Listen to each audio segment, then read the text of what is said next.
Oh, sorry. Sorry, folks.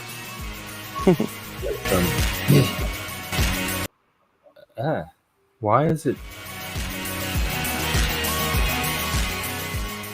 Okay, now we're here. I have to do the fade out, and StreamYard doesn't automatically have it turned on. So there you go. We're here. The deer is here, and today so is the lion with Chris. What's going on? What does it say? Pedro the Lion, the band. Pedro the Lion. Okay. Yeah, I've seen it a few times live.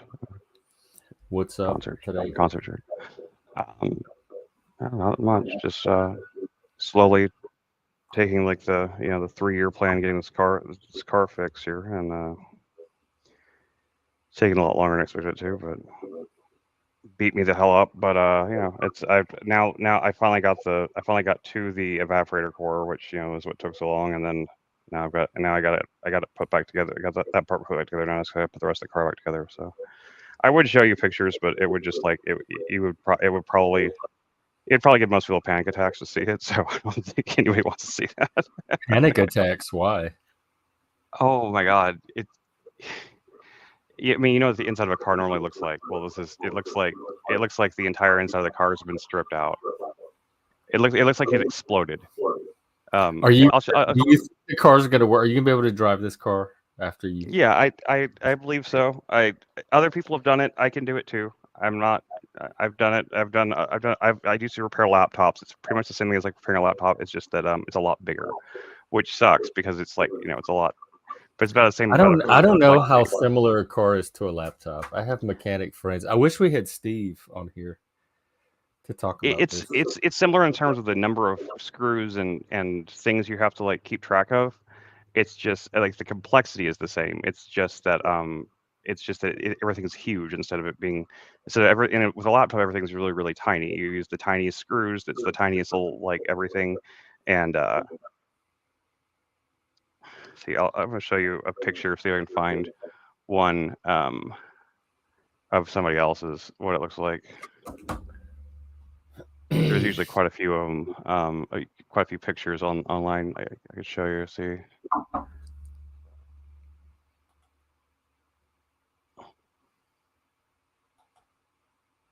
Show you something similar to what mine looks like here. This looks pretty close to what mine looks like, I guess. See if I can find a link for it. Or just put it at shared the screen or something. Either way. Yeah, I can do that.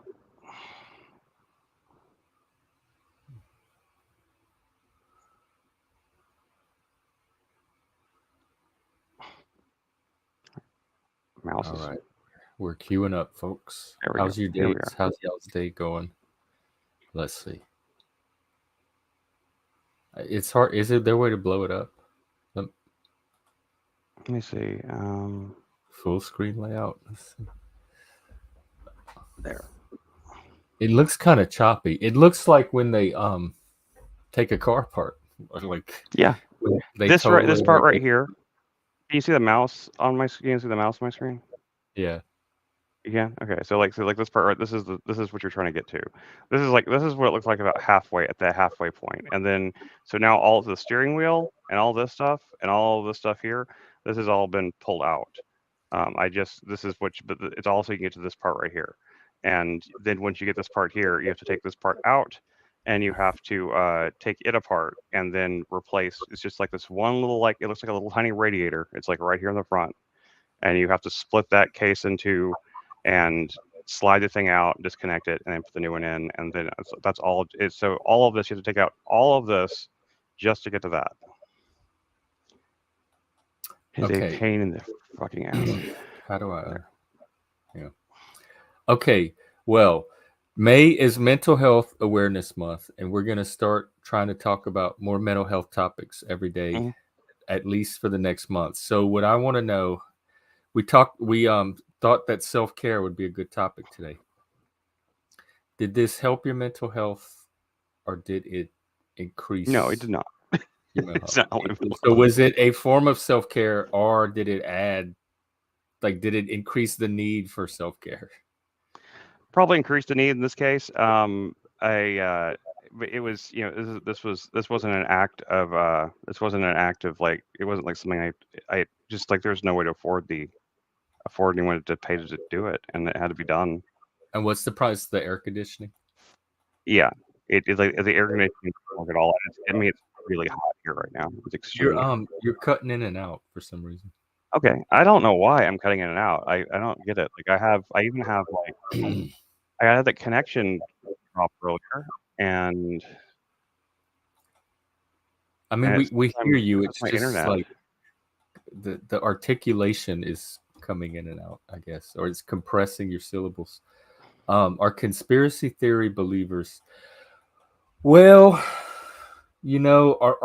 are Christians mentally ill? Are people that believe in any religion, Muslims, Jewish Satanist. people, Satanists? Are any of us like is any of that mental illness? I don't necessarily think that belief. Like I think that kind of mythological mode was the dominant mode before reason and rationality came along, and it's still the dominant mode for when it comes to the human domains like psychology, sociology, etc. Sometimes even cosmology. So just the fact that somebody hasn't fully transitioned to like super clear crystalline rationality um, at the same pace as other people doesn't necessarily make me think that they're not mentally healthy. So you have to take them on their own terms. Or are they consistent in their beliefs? Are they a good person, etc.? And even mentally ill people, I've worked with people that were in psychosis, and their psychosis is perfectly internally consistent. So even that, taken on its own terms, is coherent if you see it from their point of view. So that stuff is really kind of tricky. But some of what I think looks like to me very um, from just my own impressions, that's what I'm limited to, is a lot of it underneath the conspiracy, maybe driving it or motivating it, or maybe it's temperament, seems very fear-based, anxiety, some paranoia at times. And I wonder how much of that, because like you can have other people looking at the same thing and not connect all of the dots in the way that they are, that's increasing their anxiety. And I know during Trump's presidency, I kind of did that. There were people online doing that with Russiagate that I fell into, and I started seeing everything through that lens and connecting all kind of dots across countries, across groups, parties, etc. There was this worldwide conspiracy happening, and my mental health was probably never worse. Um, so there's probably a correlation, and then I think people that are conspiracy, like if it's the unhealthy type of conspiracy, because like just speculation, like Chris likes to speculate about things just for fun. I don't think that's mentally unhealthy. But the kind of what I would say bordering on the mentally unhealthy side, at least like the anxiety paranoia side, I don't think it's healthy for them to feed that and like continue to watch videos and join groups and have hours and hours of conversation that just reinforce that fear and paranoia from a mental health perspective. That doesn't, even if it's true, it doesn't seem healthy to have yourself in that state all the time if you can't realistically do anything about it to discharge that fear as a motivator. Yeah, I agree. Yeah, I agree. I mean, it's a matter of like how obsessed the people get with it and how much they focus on it. I mean, like I do speculate about things, but I don't let it actually like make me paranoid or anything like that. Like, so if I do, if I Yeah, was you don't seem like you do. I mean, you don't seem. no, it You doesn't. see, your concerns seem very immediate, like real world. And Yeah, immediate. Is being disagreeable. Do you mean like the big five trait of? If you're talking about the big five trait, no, it's just everybody has natural. The theory, at least of the big five, is everybody has natural levels of these traits, and some are more agreeable than others. But just like more neuroticism is not necessarily a sign of mental health. Disagreeable is subjective. It's not a good like quantifiable marker if you wanted to talk about mental health very precisely. Like who disagreeable to some might not be disagreeable to others. There's cultural factors that could be gender factors, subcultural factors that would color whether someone comes across disagreeable or not. So I wouldn't necessarily tie that to mental health either. Although some mental health people, schizophrenics, people in psychosis, if they're triggered the right way, they can come across very disagreeably. Like they can be difficult to work with and unpleasant and raw, and you have to be prepared for all that. And just understand that it's their condition. Like don't personalize it. I don't know what good vibes only is. Let's see.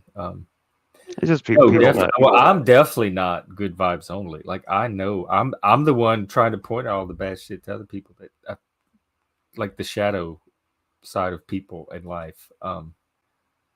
So yeah, I don't think good vibe. I don't know. I've never been around like good vibes only people. Although, like I said, in the South, they're very relaxed and in the moment, and they know how to have a good time. And they come across as very mentally, like socially and emotionally healthy. I don't know if you would call that good vibes, but there is something about cultures that promote that I think are healthy. Right.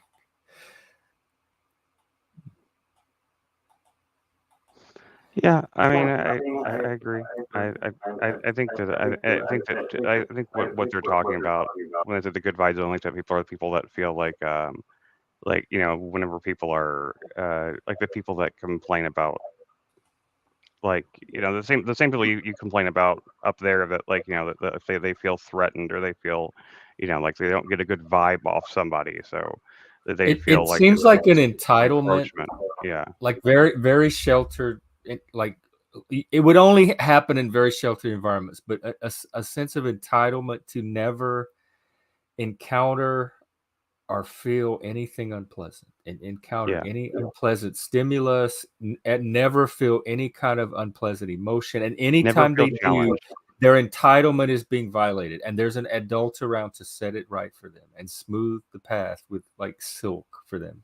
Because that's what it's the silver spoon crowd. And so I Yeah, wonder how it's much of it is that too. They just don't have the desensitization that the rest of us have that didn't grow up that delicate and fragile and protected.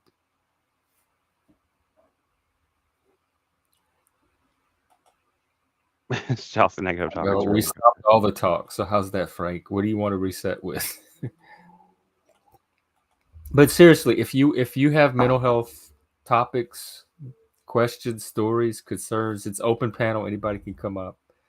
Yeah, I okay, cool. I really mean, want to. since I really since want to you're like. asking about the conspiracy thing, why don't you come up and let's talk about it? Yeah.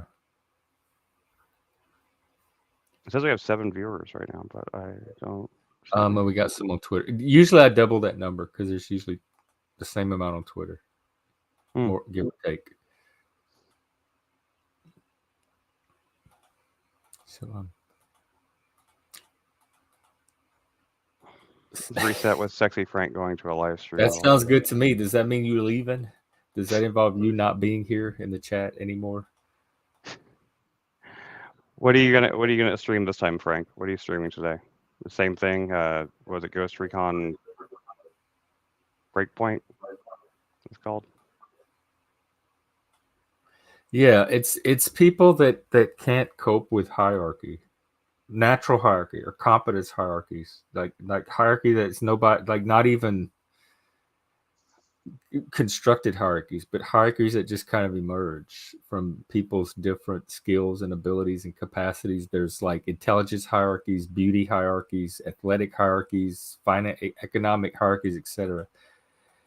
Their inability to just, and I think of Nietzsche's slave and master morality. They're so on the bottom that all they can do is get level everybody down to their level. They're never going to come up to anybody else's.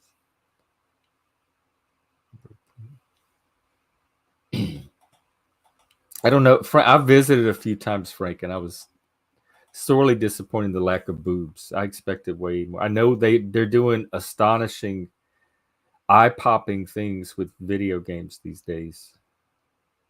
So and I think one of them you were even playing a female. She looked like a little lesbian or a non-binary. No, no even room for boobage. It looked like pointy stick. Oh, okay. Well, that sounds fun. More fun to me, but yeah, it's she's. That's what they seem like. It seemed like they seem like. I don't know. Is it a he? They? She? They?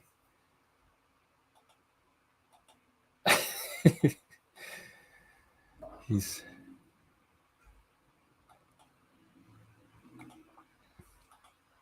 What are you working on? Oh yeah, we were going to talk about self care because I think I did a video on this last year for Mental Health Month, but like self care in the panelverse. If you're going to be part of YouTube, either as a viewer, a commenter, a panelist, a host, content creator, or social media in general, because you could adapt this to Twitter and everything. Like it's really basic. There's not a lot to say. It's kind of the same points I've been hitting when I see it come up. Is just sign off. Like take care. Go step away. Turn your camera off. Okay, I'm gonna do. If you're a viewer, change the channel. If something's upsetting you, if you're getting off on the drama and that's why you tune in the first place, then you're fine. You're getting what you came for. But I'm going to broadly use the word triggered, and that just means if you see something that's causing some kind of negative reaction in you that you didn't expect, that's catching you off guard, anger, sometimes grief, anxiety, fear, whatever, envy, maybe any of the sins, let's say, just turn it off, turn the channel, watch another stream. Like you're 100% in control of that, so there's no sympathy for you there. If you're a viewer and you see something that upsets you, it's your car, you're driving it. I get nothing from me there. If you're a commenter, that's a little more level of participation. So like I do read your comments, I do consider them. I may not agree with them, but I may interact with them. I may so that's more of a chance to kind of interact and influence the experience.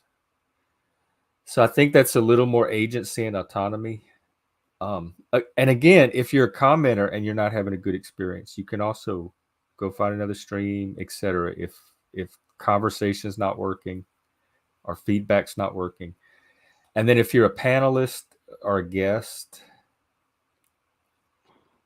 I think you have a little more options there because you can always confront the person either on the stream, if it's another panelist, or in the comments if it's a commenter, or you could do the same thing as a viewer, sign off, take a break, step away, whatever, do the cold water, take a walk, breathe, stretch. Frank, we're talking about important mental health topics here. Quit trying to sabotage the stream. This could really help somebody who needs it, especially in the panelverse. You could be one of the people they need it from. And so just locus of control. The more you're in control, you know where every time I'm in a new environment anywhere, and I know there's potential for conflict, just like on a plane, know where the exits are, have your escape route planned. You're not ever stuck anywhere. There's always some kind of escape hatch you can get yourself out of, and then go reset, just like in a video game. Just in the level, go back to home base, reset. You can always come back and try another day. You could go on another panel, etc. So there's so much control on any of those layers that somebody can have over their experience. Where it becomes a little tricky is if you're the host, because you can't always just step away. You can remove people from a panel, and I have done that, and sometimes that works, and that's all that's needed. But if it's like half the panel or the whole group or something, and you may not want to just take your whole panel off. Like you could end the stream, you could step away, you could talk about it. Like, I think ultimately as a host, it's your call, it's your stream. I think you have the most agency there, like the most options there, and just experiment. I've done all of them. Um, but definitely if you're the host, especially if you're like a regular host, daily or semi-weekly or whatever, and you need your mental health to keep a stream going like that steadily, it's very important to do the self-care. I want to let Chris talk a little bit about some of the stuff he maybe does for self-care to like stay streamable, and then I'll like maybe talk about some of mine. I don't know.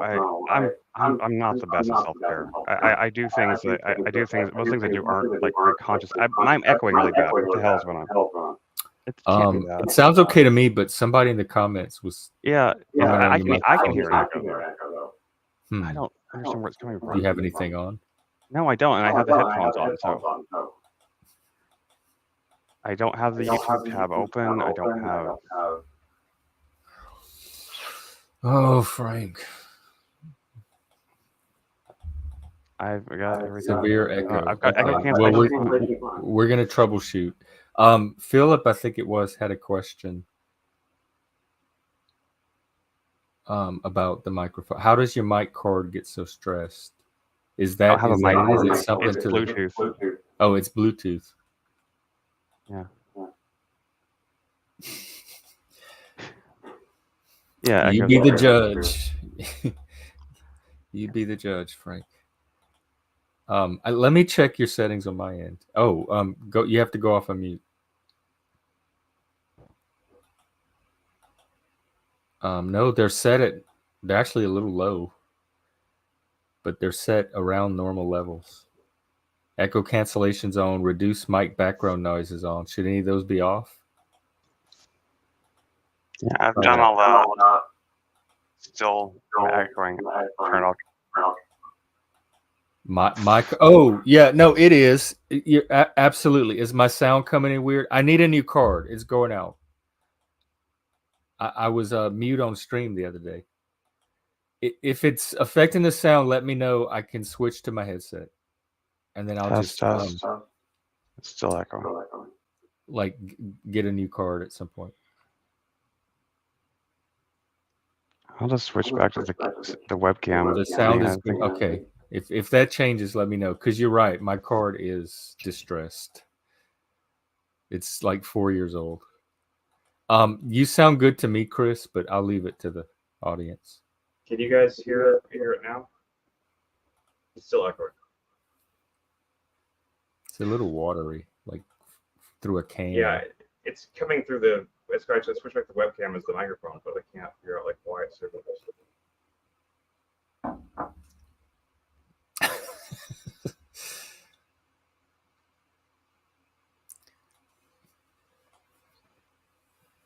Hello, testing.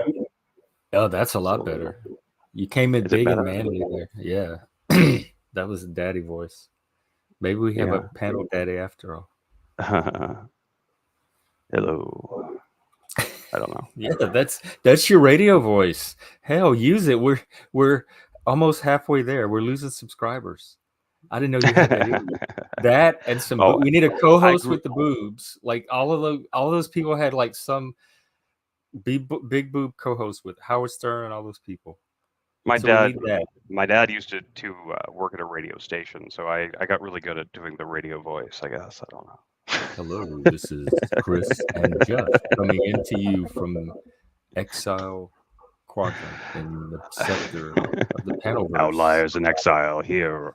My boss told me, because I do a lot of speaking in my job. She said something like, "You have one of the most beautiful beautiful speaking voices of anyone I've ever hired, and I try to use you whenever I can for all of the speaking stuff where I need someone that can speak real." And I literally almost fell out of my chair because people have complained and criticized me for my voice my whole life, and to hear someone say that, absolutely, I have imposter syndrome super bad. And then I've heard people say stuff on panel similar, and I just don't hear it. I mean, I feel the same way about my voice. I hate the sound of my voice, but But I've had people compliment it before many times. And Or maybe just some headphones with wires, just like the old-fashioned way. Maybe that'll work. All this technology, we spend 5 or 10 minutes every stream trying to get the sound right. That's not professional. We're never going to go anywhere that way.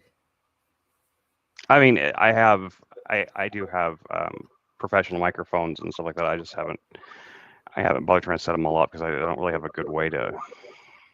I don't really have a good way to set them up right. You know, where I have Well, like then that's not professional. Then you're not Yeah. set up to be professional. What I you mean, were I going to do- talk I- about your Go ahead, and then you were. I don't have anywhere. I don't have anywhere to set up at.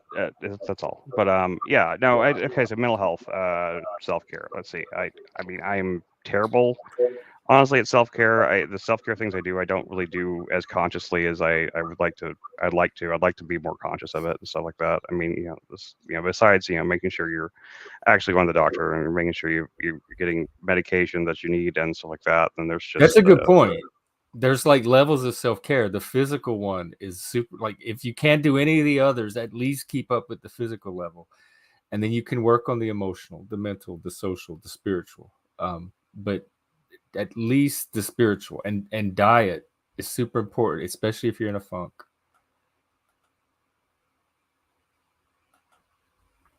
So you said you were doing the health, like the basic healthcare at least. Yeah, and I don't know. It's like there's a difference between. I mean, I do try. There are certain things I do that definitely help the stress, and like I mean, I've been definitely not going through the best mental health period of my life here in the last few years. So um, I was terrible at self care when I was going through the worst of it. I wasn't doing self care at all. That's because like I got to the point where I kind of gave up for a long time, and that was like the least healthy thing you can ever do for yourself. I will tell anybody that like. Never let your life just like just never just give up on it and like let things just like slide into oblivion because things can turn around and it'll be more difficult whenever it does turn around because it usually will even when it seems like it won't. Anyway, so I mean, so in that sense, like in going through this most recent hard time, I've been trying to keep myself active, so like that. Like the car thing was not something I will never, with a gun to my head. I don't think I'll ever try to do anything like this with a car again. But it will feel good once I get it back together and the car works. That will feel good. Even if it takes a couple of attempts, to do it right. But it definitely will be good for mental health in that sense, I guess. But at the moment, it's just nothing but like it's like the most stressful thing in the world, especially for my ADHD brain, because everything is so disorganized to the point where it looks like the inside of the car is just total chaos. And so that's a good point. Self-care for ADHD has its own particular and different kinds of ADHD. Some people have ADHD where they're like they need hyper organization. Some people need like some degree of disorganization. There's different things that help and hurt ADHD for different people. It's very hyper bespoke for each person. So it's not one of those things that has like one clear thing. I do recommend there is self-care a little challenging, particularly because of executive functioning can affect not only our ability to manage external. You like to juggle too many balls at once, but internally to regulate all the emotions and reactions that come from that. People underestimate how much, like neurotypicals, I think, might take for granted how much executive functioning is involved in something like emotional regulation. So if they can recover and regulate from an emotion pretty quickly and smoothly, they have different brain structure or more developed brain structure that we do. So part of it is we like our brakes and clutch and all that is kind of faulty or underdeveloped to begin with. So y'all are like have this smooth ride that's real easy for y'all. So a lot of it that looks like intentional behavior is us not even having the mechanisms to fully regulate that like y'all do. I highly recommend this channel here. Wait, that's just the. Never mind. That's not. I thought that was the whole thing. How are you today? 1 second. Yeah. this channel helped me a lot with ADHD. If anybody out there, is struggling with ADHD, like I think this girl, she does a really good job of explaining the ADHD, and also like gives, some of her tips are kind of useless for me because it's just not, we don't have the same kind of ADHD, but I think that for the most part her content is extremely helpful, and she's one of those she's one of a YouTuber that doesn't really I know she has a good job of not making you feel crazy for having ADHD. The way she explains Are there things, she doesn't. YouTubers on there that do like they Yeah, that are there's some. ADHD themselves? There's YouTube channels that talk about ADHD that can kind of talk down to their audience a little bit. I think she just does a really good job of not talking down to anybody. She seems to be extremely she's very, very cheery. To some point, it might even be annoying to some people, but it's in a very positive, like, not in a condescending way at all. So I think she's really good. That's the best channel I found for ADHD. Also, Like, if you're male, or I guess identify male, I don't think they're very strict. There's one specifically for males that's a support group that I was involved with for a while, so I'll put that link in the chat as well. They have Facebook group, YouTube channel, weekly Zooms, all kind of stuff, and it's mostly free. Between mouth breathing and ADD. Okay. I never thought about that. I don't know. I mean, I think Cole tries to. He has this line of discourse where like there are factors outside of genetic or hereditary factors that can cause or influence or activate ADHD, and I'm not necessarily sold on that line of thinking at all, but I do notice it crop up with you a lot, Colt. Well, I don't know. He said he heard it on a podcast. Okay. But I don't know actually what you mean. My like mouth, because some people use the term mouth breather as like a denigration no, like type term. These that breathe through their mouth instead of their nose. Right. I mean, like, now the only times, like, I have definitely done it before. But that's because I have allergies. Sometimes my nostrils, my sinuses are stopped up, and I can't breathe through my nose. But I don't think it's anything to do with my ADHD. Oh my God, neon antlers. Generally speaking, though, my allergies aren't that bad here in Dallas, and I haven't really had that issue for years. But when I'm in Texarkana, like, my nose gets stopped up so fast. Okay, Colt, you have a good point. You're intellectual. You're being a good intellectual because you're considering all the factors, and that's good. But then you have to learn to filter out the likely from the probable, from the improbable, etc. And I think the research up to this point has pretty much filtered out a lot of the environmental factors, other than something like epigenetics and possible. Some of it could be genetic tendencies that get expressed under the right conditions or stimulus, but otherwise just may not strongly express. So in that sense, the environment could play a role, but I think that the tendency has to be innate before. It wouldn't just happen for anybody. Yeah, it's not widely known. This is the first I'm hearing of it. So I hope it's not a conspiracy that gets my channel shut down. Oh, wow. Okay, y'all keep joking, guys. As soon as we get a budget, y'all ain't even seen it yet. Hey, Lib. Hey, heard we were talking about autism and how it's a genetic thing and not a thing you can catch. Right, and mental health and self-care in general, particularly for like ADHD or neurodivergent. So in anything you have to contribute in any of that. Those are developmental is I think the correct term for them. Yeah, I've heard developmental or neurodevelopmental or developmental trauma, not in the sense of like an event that traumatizes you, but like development. It doesn't fully develop. Yeah, like something retards or damages or inhibits the development. Yeah. Did they make transgender communism illegal yet? No, thankfully not yet. except in China, where you can't be too gay on public television. Wait, what? no, wait, Oh, no, yeah, no, I it's saw South. that.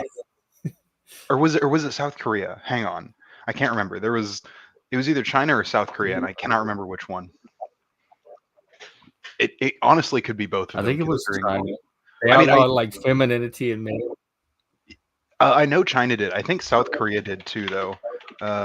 South Korea is weird. South What about all Korea- the little K-pop boys? Well, I mean, that They was were that not. was They were that was not why. masculine.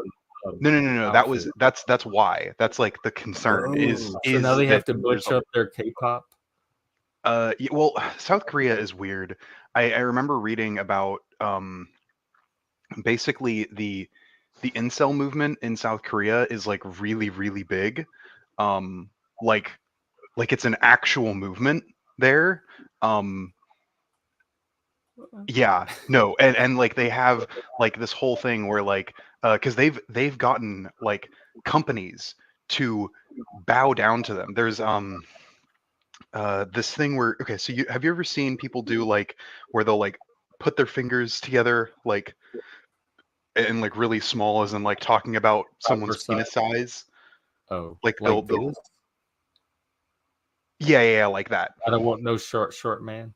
Yeah. Or they'll like do that like hand gesture for a lot of things. But apparently, the incel movement Probably in South do that a lot over there. yeah in South Korea though, the incel movement there like takes any time somebody does that in public as them making fun of men with small penises. So there have been a number of video so it games. is kind of like the white power side over here, like the okay Yeah, side. no. It is exactly that. It So is exactly if that. you're just like talking and doing this, and a guy walks by, Yes, there were a like, number of jump you. there were a number of video games that had to like re-release like character stuff because like oh this character is holding their hand in a way that almost looks like it's doing that symbol, and the incel movement in South Korea was able to like get the companies to like redo it's wild. South Korea is also one of those places where like like second wave feminism tactics are still almost like necessary. Is that the cool word, the like not so obnoxious version when it was still kind of easy to sympathize with? Well, it's more I'm more saying that the society in which South Koreans exist is much more explicitly anti-woman. So they're having to use tactics from a time when, at least over here in like America, society was more explicitly anti-woman, and we had to use different tactics. And they are doing that over there. Just because, I mean, yeah, like South Korea may be like quote unquote modernized, but like socially they are relatively Archaic. still Savages, barbarians. I mean, I wouldn't describe them. I wouldn't use those Uncivilized, words to uncouth. describe them that way. They still have Hoi some polloi. very conservative social mores for being a liberal democracy. Are they enforceable, or is it just like the stuff you talk about here, cultural attempts to influence behavior outside of anything that anybody could actually enforce? In South Korea, like it's like explicitly like within the law in some cases. Yeah, like they're still like better than, I don't know, Afghanistan. What am I being defensive about? I just want that on record so the audience, the world can see your version of defensiveness. Yeah, I mean, like, yeah, like South Korea is doing better than like Afghanistan in terms of like women's rights or whatever, but only in like the technical sense. Like they aren't doing that good in terms of women's rights.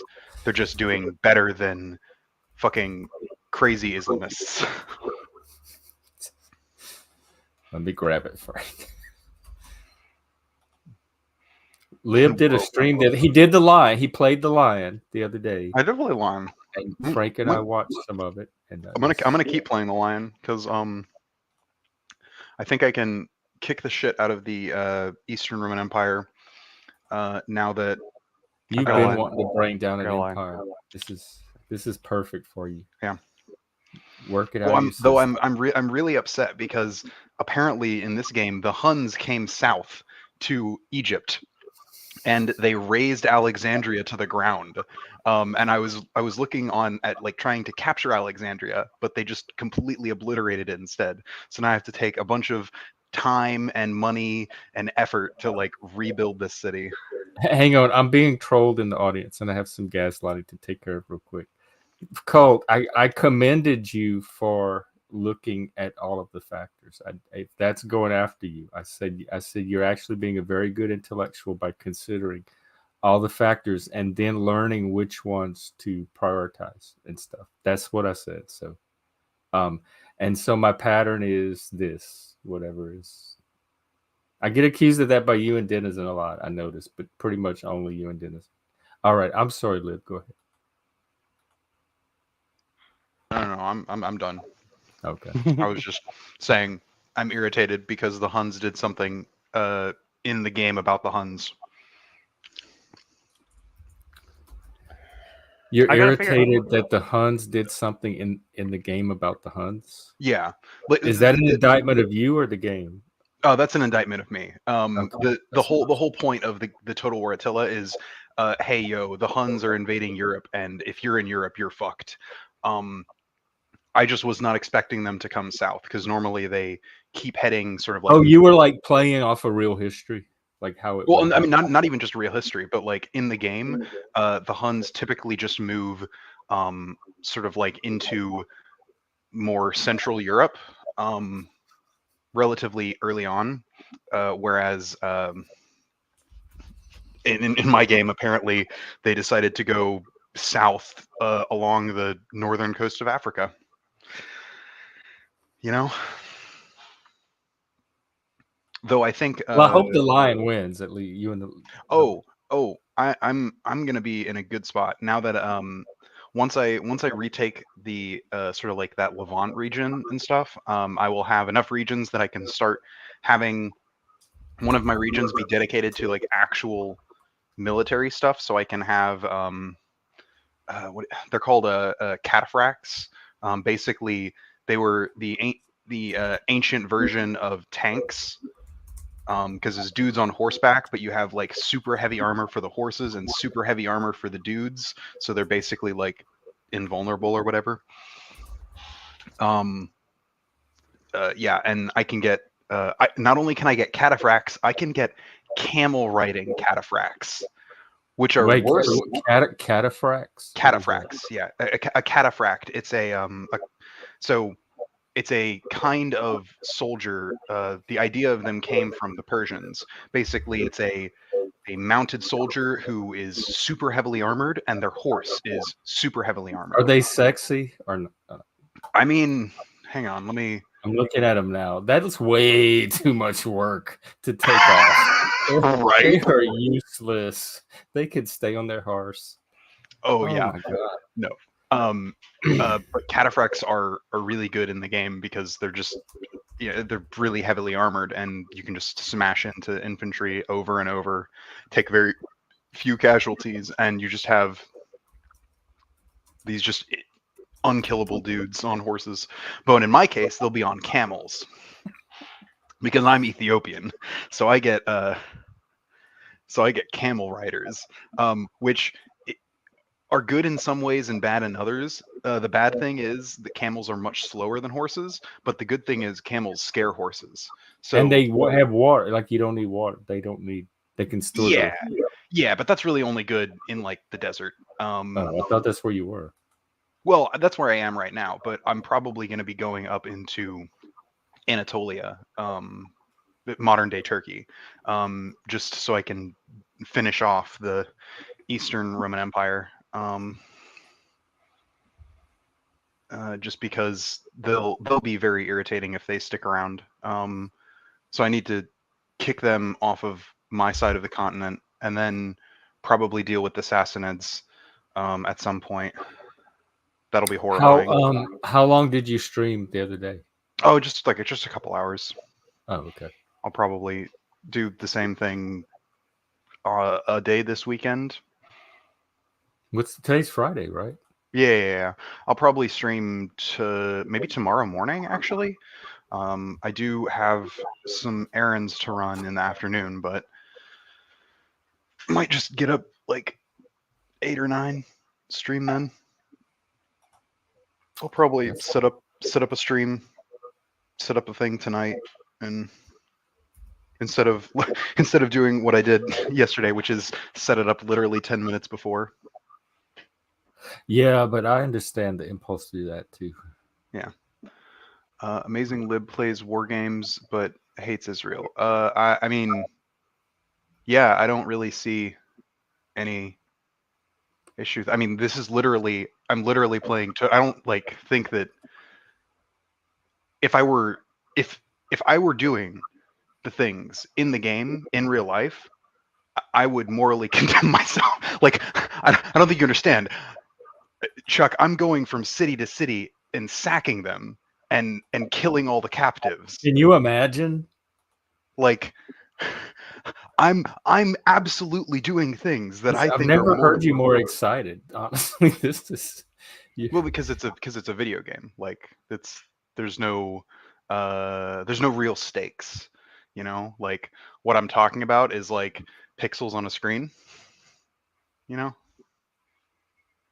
I'm Yeah. basically I'm basically coloring a screen. My With faction's your color imagination with my imagination. Yes. and your passion. Yeah. And also it's a Very strategy romantic. game, and I do enjoy engaging in that kind of like sort of tactical strategy. Power Chris, of do you know the game? imagination. Do you know the game he's I playing? I know what game he's talking about. I've never played it. I've never played it. I like turn-based strategy. I don't like real-time strategy. They stress me out. Well, I feel mean, very for stressed. what it's worth, the Total War games are turn-based, except for doing battles manually. When you manually do battles, that's where you have the real time. I But thought every other I thought aspect. they were all RTSs. I didn't know that they were turn-based. No. You're thinking of like the Paradox games, like Hearts of Iron or Like I Age think. of Empires is like what I'm thinking of. Oh yeah. Oh yeah. No. That's a very different game than Total War. I was being facetious, Lib. Oh yeah. No, I know. It does. I know. It doesn't come. Emotions don't come across well in chat. No, yeah, you're good. No, yeah. I mean, I did. There was. It was just a jab. That was Yeah. all. Wasn't Yeah. meant in any I ill mean, intent. for what it's worth, it's also a very good jab though, because I'm a Hearts of Iron 4 player, and let me tell you, playing as Nazi Germany in Hearts of Iron 4, Oh boy, it's an interesting time. I bet. I actually vastly prefer playing as Nazi Germany and then changing your government type to like bring back the monarchy, bring back the Kaiser. It's actually an interesting little like playthrough. Just because in Hearts of Iron 4, because it's centered around World War II, whichever person is playing as Germany, basically is like the driver for the entire game. Like everything in the game is dependent on what Germany does. Ah, So it lets you sort of like you can sort of turn the dial up or down as to how early you want to start fighting, right? Like you can basically jump into war and like get World War II started in like 1936 or 1937, like really early, or you can yeah. like just wait for things and then just like not let World War II happen until like 1940. It's kind of crazy. And it's probably just me, but I've never been able to play a war game and be the Germans. It just goes against my grain as a person. I mean, fair. I also play like what is it? Hell Let Loose. It's a military simulator, but it's a World War II military simulator, and Mm-hmm. you know, it's a first-person shooter, and the two teams are some version of the Allies and the Axis, and usually the Axis is the Germans. So Yep. you play as Germans a lot. Honestly, I don't really like playing as the Germans. But that's mostly because their main rifle, the Kar 98, is bolt action, and I hate it. Um, all the other factions get like semi-automatic primary weapons, and Germans Oh are just yeah. stuck with little I shitty don't little care bolt what action. game you're. I don't care what first person you're playing. If you got a bolt action, it's like, Mm. oh my god. Except It's the, in I've been playing a bunch of Helldivers 2 recently, which is not technically a first-person game, but they released a gun which is bolt action, which is kind of crazy because Helldivers is like a kind of like a horde shooter, so like automatic weapons and like shotguns are like where you want to be at, but this bolt action rifle called the Eruptor, it is an explosive rifle. It shoots an oh boy. explosive round. so it may be bolt action, but when it hits something, it explodes and kills everybody around it, You know Lord. you hit it. Yep. including you, because It kills you. oh yeah, in What? Helldivers, What? Who would use it? well, in Helldivers Well, 2, so in Oh, it Helldivers doesn't matter 2, if you die because you go to hell. well, I mean, not not that. They tell you in the tutorial, it's like the average like operational lifespan of a Helldiver is like 4 minutes. Yeah. I Helldiver, tried playing it Oh, so you're recently. not I tried supposed playing- to survive. yeah, You're gonna like die one way yeah, or the other. you'll die a bunch. You'll kill yourself. Your teammates will kill you. The enemies will kill you. You'll die holy to. shit. I mean, yeah, it's really fun though. Like that's the thing is like they released they released a weapon, the airburst launcher. It's basically just a rocket launcher that you shoot, and it does the thing where it explodes above a bunch of people, and then sort of like the explosion goes down into them, and like it's supposed to be like taking out unarmored targets behind cover. But it's kind of just it got renamed to the team killer launcher because when the weapon released, there was a bug that had it to where the when you would shoot it, the missile would detect that there were things around it and would like go off prematurely. And by prematurely, I mean it would go off as soon as it leaves the tube. So it would explode in front of you, Yeah. like, and kill you and everyone standing around you. And, Yep. like it's funny like that. But Helldivers 2 is one of those just fun. I mean, Helldivers 2 is another one of those games where you're playing as like pretty explicitly the bad guys, right? Like Yeah. Super Earth and Managed Democracy. It's just Starship Troopers. It's just Starship Troopers, the I video thought game. that was good stuff.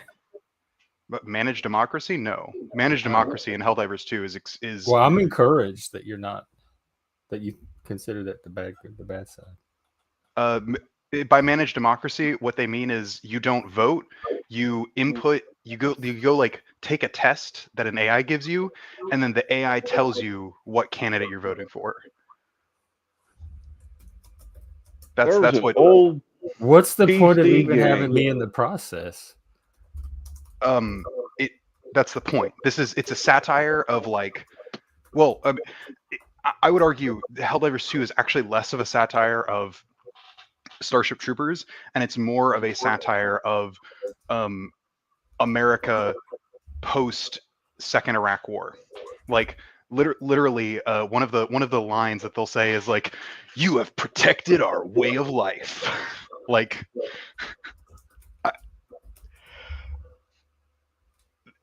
the analogies towards the Second Iraq War are very, very on the nose.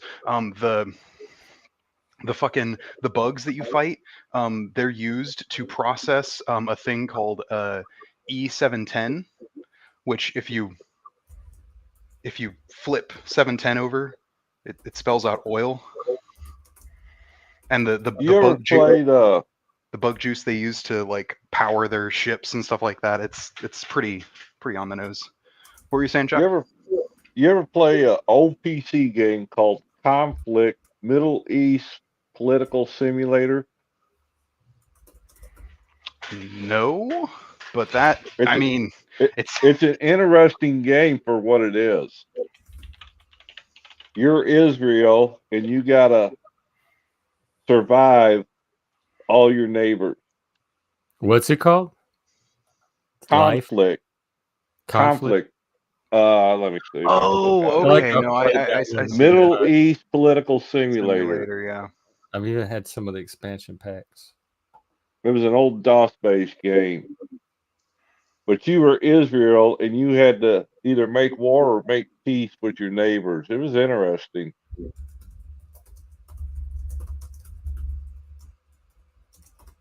Oh, apparently you can download the PC You- version from abandonware sites still. Yeah, you can still play it. For an old game, I still find it rather compelling at times.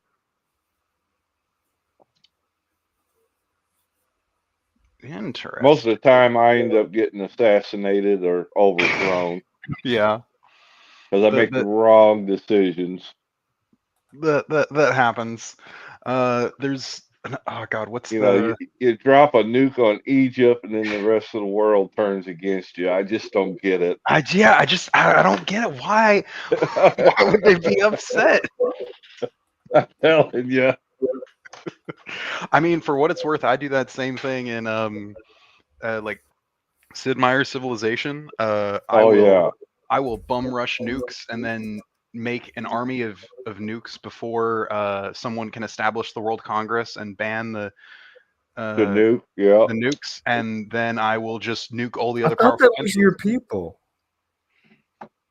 What? I thought you were a peacenik fighting to get rid of nukes, and you wanted the World Congress. Well, He's I am.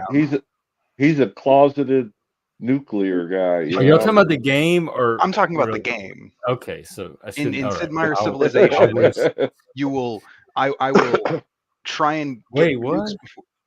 We're more spurgy than you are. I don't know, Colt. We'll have to have a spurg off one day. I mean, I'm probably more spurgy than most people here, but Yeah, know I about- noticed. I would rate you high.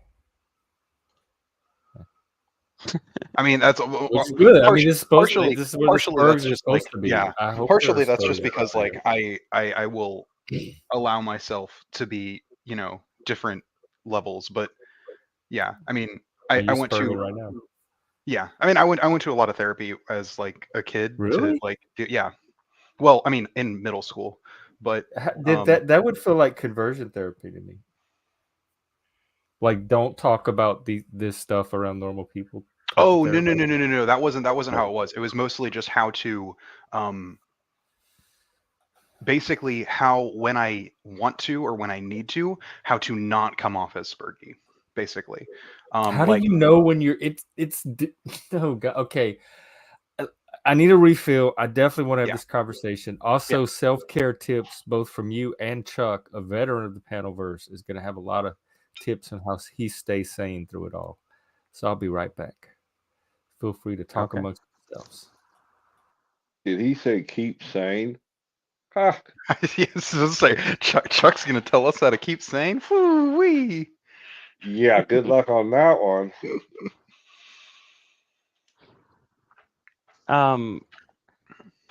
Did any of you guys know anything about how to set up like the remote play thing on Steam? Do you guys know anything about that? So there's it mostly depends on what you're trying to do.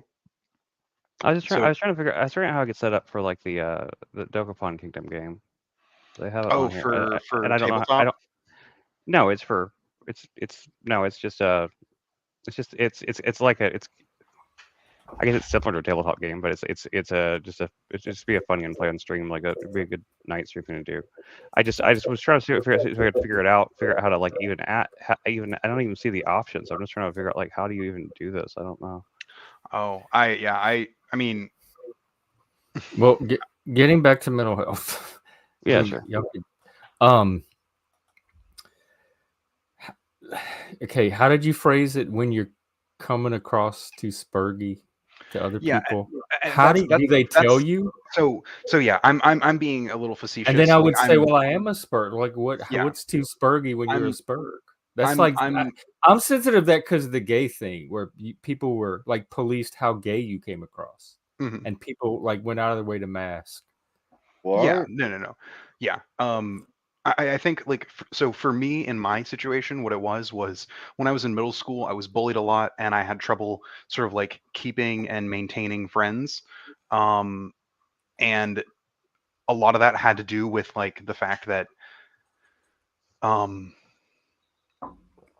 I had very particular interests, and I liked talking about those specific interests and basically nothing else, which is a very autism thing. But like for me, it was just learning how to force myself to engage with other people. Like I would get to school and like I would just sit in a corner and read and not talk to anybody Oh my god. at all. And it's not because I didn't like people. Like I had friends. I just would rather sit in my own world than speak to other people. And you know, and obviously like that affected how I interacted with people and how people interacted with me and stuff like that. And so you know, after in middle school when I got like bullied really badly, and I started going to this therapist, and he started working with me on like basically how to mask neurodivergence. But we didn't talk about it that way because That bothers me. What bothers me more so than anything is that like I don't think so. He never discussed with me or my parents, to my knowledge, like that I might be autistic. That was like never a thing that was like on the table as like a explainer. Was this in What the year? 90s or later? Yeah, what year? This would have been in, let's see, the late aughts. So like 2000. Oh yeah, they were well aware of it by then. 7, 8. Yeah, they were well aware of it by then. Yeah, no. Again, like it's not about like whether or not I like. So he was treating you as though he thought you were, but he just wasn't telling you. That's like me today, like as an adult, looking back, that is what it felt like. That's what it feels like, in retrospect. That like he was treating me as though I was like autistic, but yeah. Can you get your records? I probably can. It's I'd have to go. I mean, I guess I could call them, and I tried to get mine, but they were paper records and they had been destroyed. They were out of the required time and they didn't have them anymore. So they said, "I'll never know what was in those records. Nobody has them."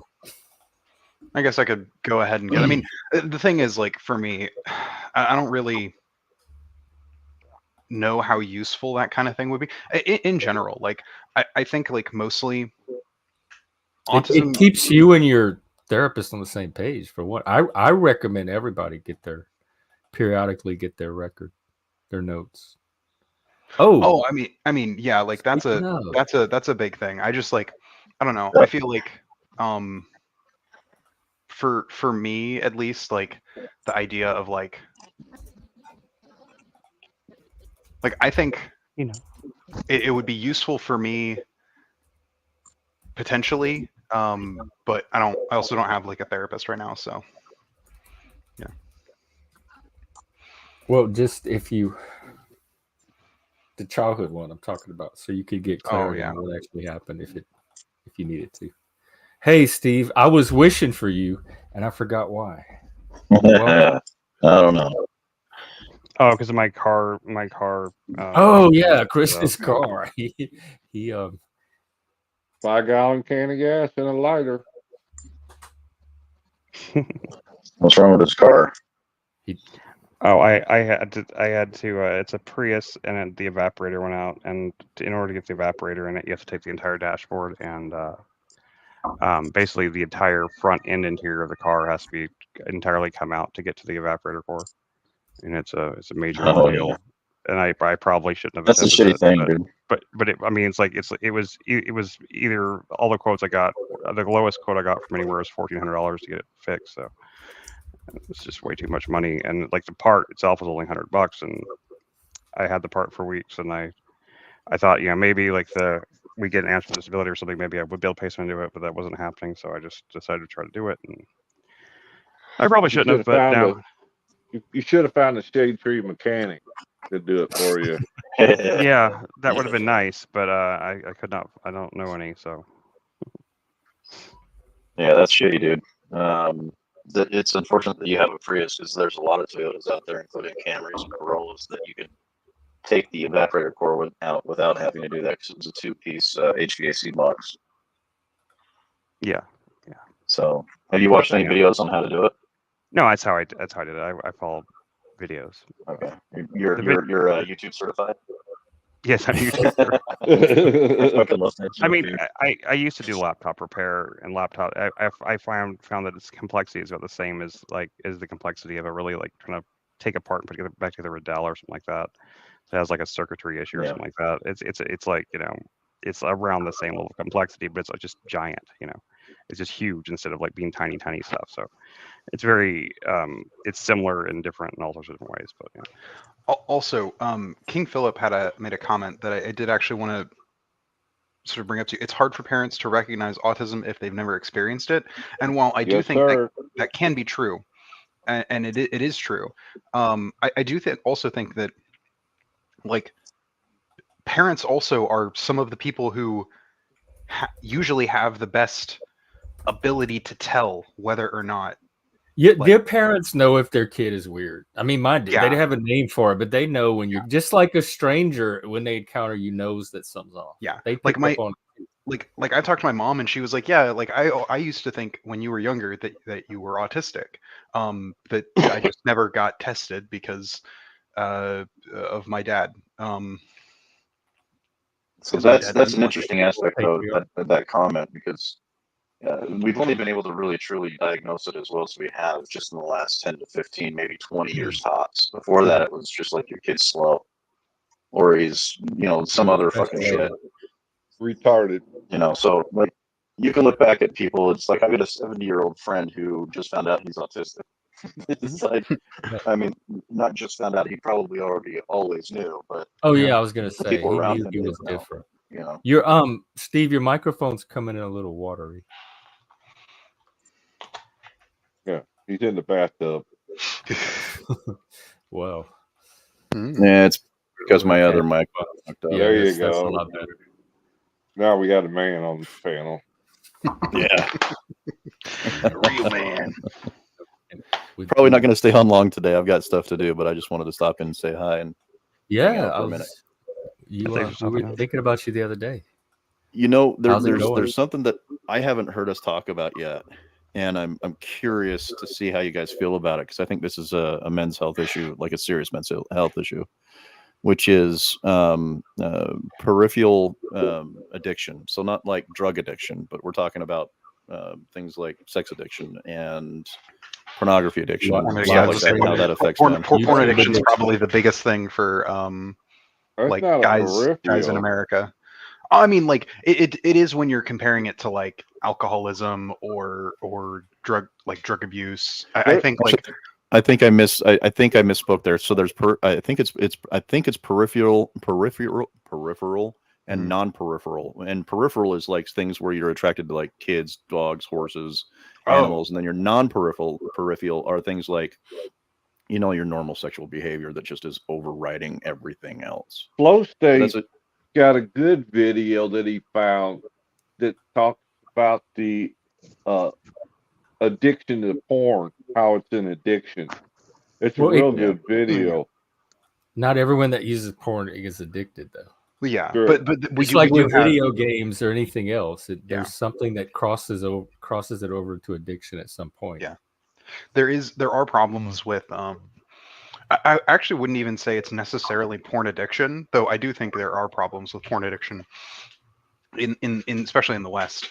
But like I think a lot of the issue is around like expectations around sex, and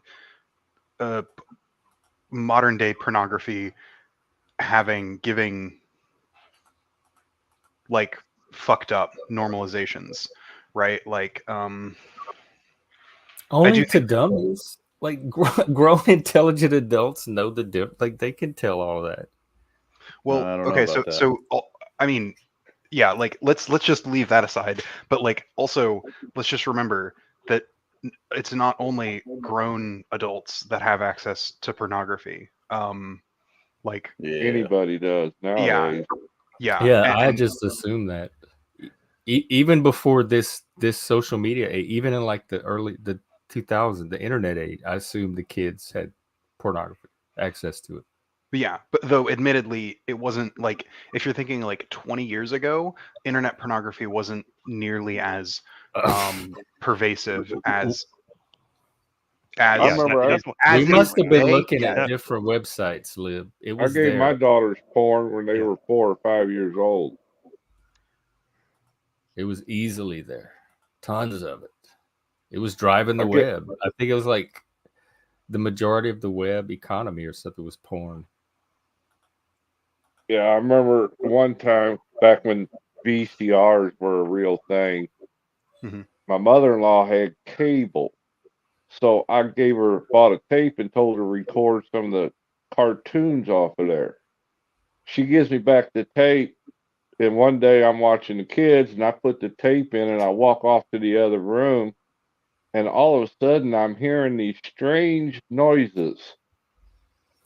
I run back in there, and apparently she had picked the wrong channel to record. Yeah, she picked one of those channels that Oh, at late shit. night it swaps over to Uh-huh. softcore porn or whatever. Yeah. Yeah. Oh my God, my kids' jaws were on the floor. They're like, what the hell is this? Oh God. Oh no. Oh. Oof. Yeah. I mean, hell, there was So bad. even like I think normalize sex, but don't normalize it too early. That's oh yeah. I mean, that's the trick. That's the bell. That's the key. That's the needle Exactly. in the thread. Let a kid be a kid There's until also- it's time. there's also like crazy, really weird things that we probably shouldn't normalize. Like, oh God, what was there was I remember when I was younger, Tia Tequila. Oh my Yeah. God. Oh yeah. I kind of remember. Oh Jesus. my God, that fucking show. It's like it's basic. It's like it's fetish content. Like that's basically all it is. Yeah. But like it's crazy that was allowed on television in modern day. Well, what's wrong with it? Have you seen the early MTV videos? They had all that shit in there too.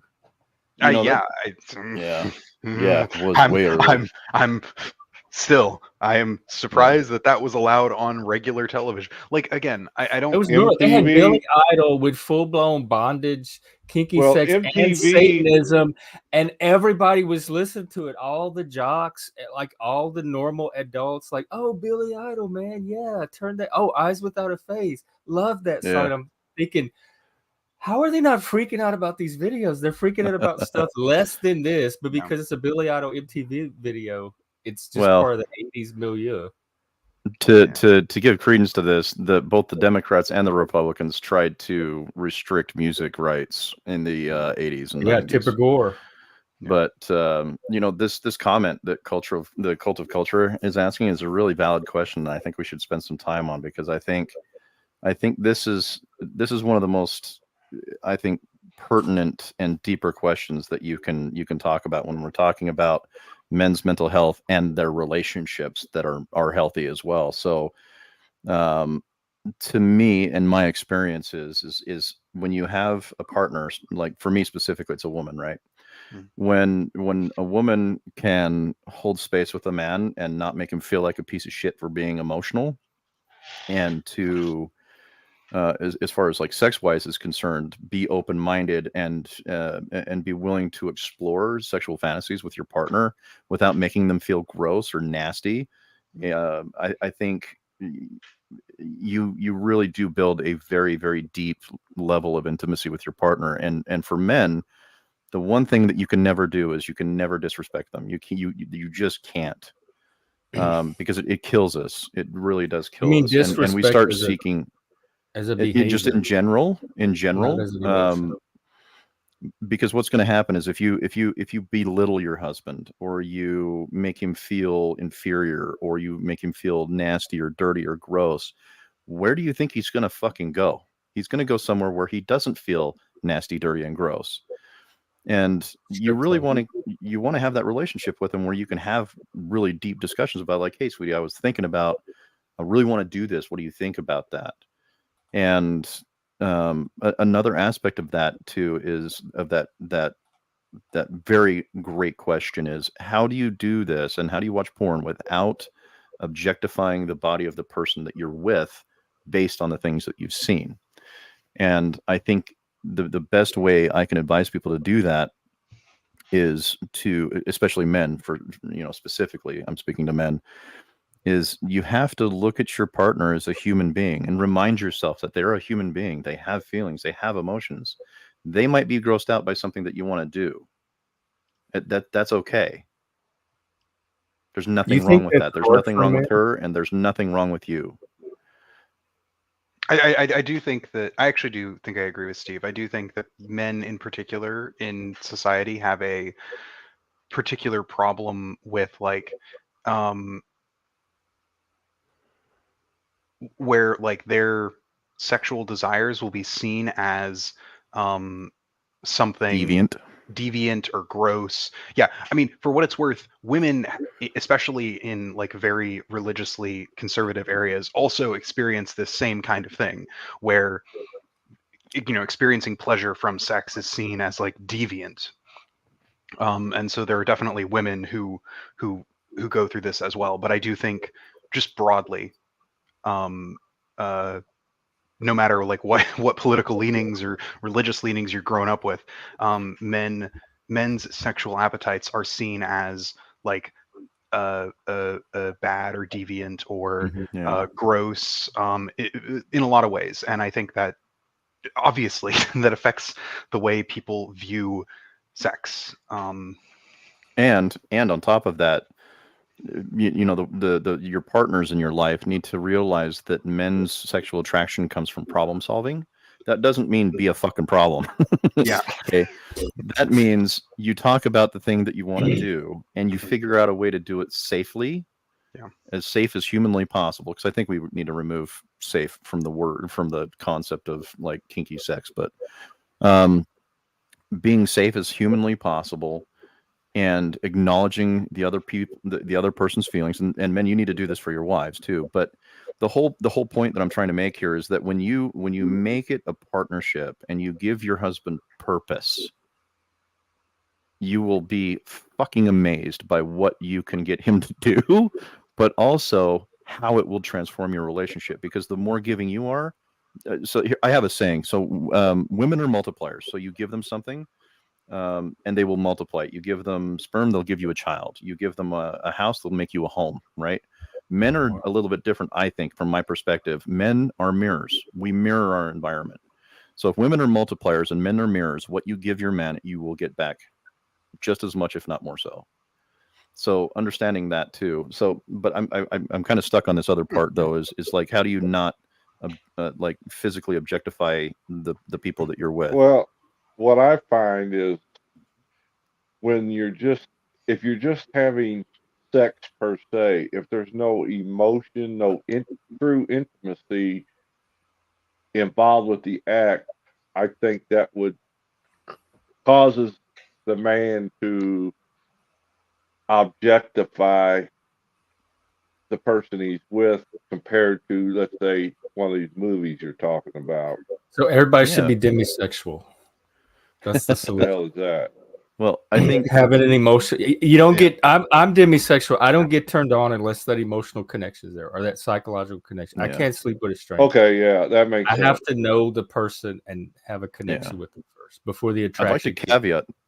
Yeah, I'd like to caveat something that Chuck said though. I 100% agree with Chuck. I just want to add a little bit on here, which is, how would you put it? A lot of the times, sex is the only time men are permitted to be intimate and touchy and feely. Mm-hmm. Most of the time, we're not allowed to do that. Yeah. So sex to us is our way of feeling needed and wanted. Again, we're giving men purpose, right? But it's also an opportunity for us to be vulnerable when we normally wouldn't be. So you have to understand that very narrow window that he gets to be with you is the time where he is expressing not only himself and his desires, but his intimacy, his love, his passion for you. So because you always hear these old fucking stories about, once you get married, you don't get it anymore. Like that's the worst fucking thing you can do. Now, I'm not going to tell you how often me and my wife have sex, but it's more than We most don't people want to get. know either. Yeah, it's more than most people get. We have a very healthy sex life, and because of that, we have a very healthy emotional connection to each other. So the whole point of here is extending the love of your relationship, like physical, like being together in a marriage, so to speak, to what else can we do to reinforce these things in our relationship? Yeah, because the persona out there is when you're out in public, a man has to hide behind the shield of you're a man, you're supposed to act this way. Yep. I never do. Yeah, and there's some that get away with that. Being gay is one of the few cool exceptions to that Or like to that rule. But from the man code.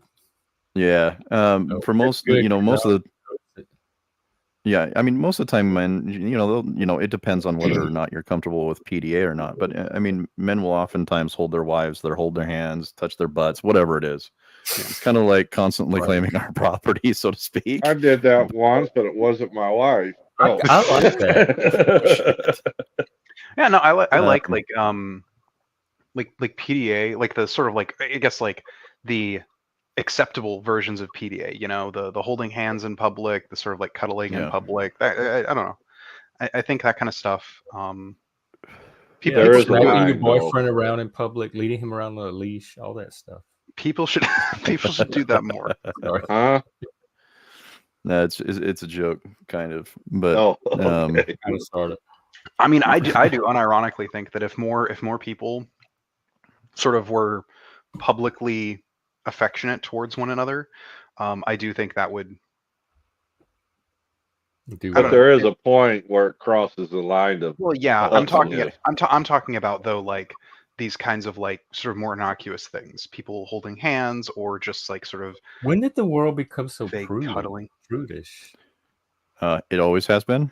No, like growing up, PDA was one of the things that gay people used to kind of get accepted and desensitize people, and it was like, oh, guys kissing or holding hands, yeah, we want more of that in public. And now it's like not even straight people. We don't even want to see it from straight people. I mean, I want to see it from straight people. I want to see it from straight people. I want to see it from gay people. I think it's a beautiful thing. I think Yeah. people in love and showing affection and making that connect. I love seeing it.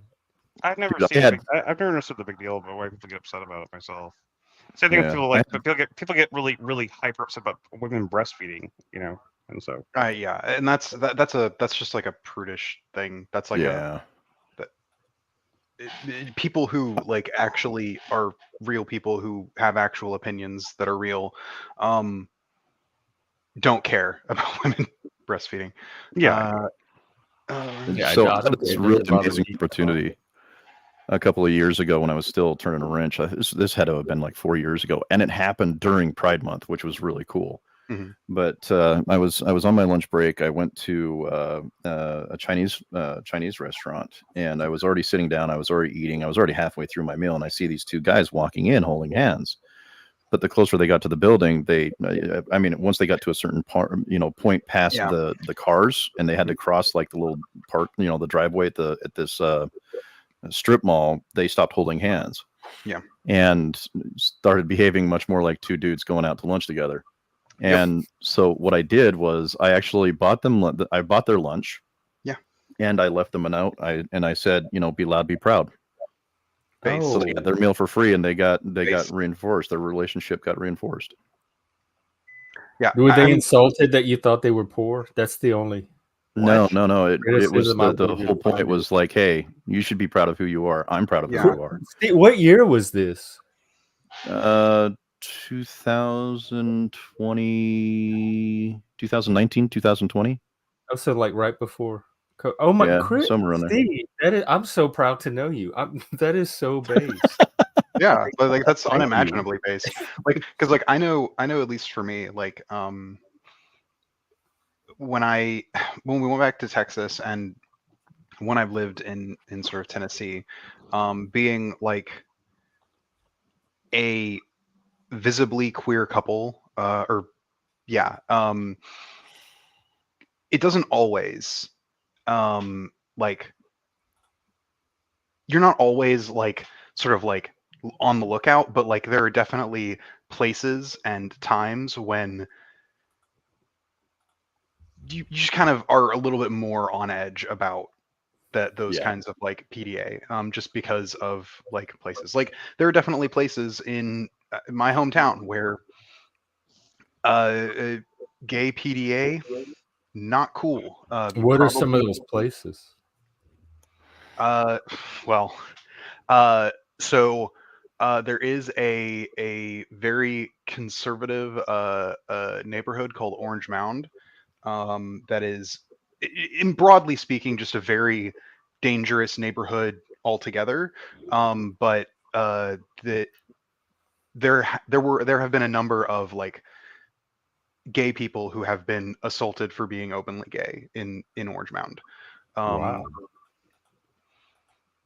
Yeah, it's What currently or like years ago? I mean, within the last couple of decades, Oh, like okay. when I was alive and could remember the cases of like So they people just being, y'all would just avoid Orange Mound? I mean, I Or just avoid. not, I mean, not try to push it there? yeah. Like, I mean, I avoided Orange Mound even before I knew I was gay, just because it's kind of a shithole where there is nothing. But like, there are things there, and like, especially later on in my life when I would like go to different places, in the city, like it was just one of those places that I tried to avoid. Especially like once I started like wearing nail polish and stuff, it's just one of those normal like safety thing. Like it in a lot of ways, it's like, you know, you go to different you wanna areas and go. you lock your door and stuff. Yeah, that's normal to me.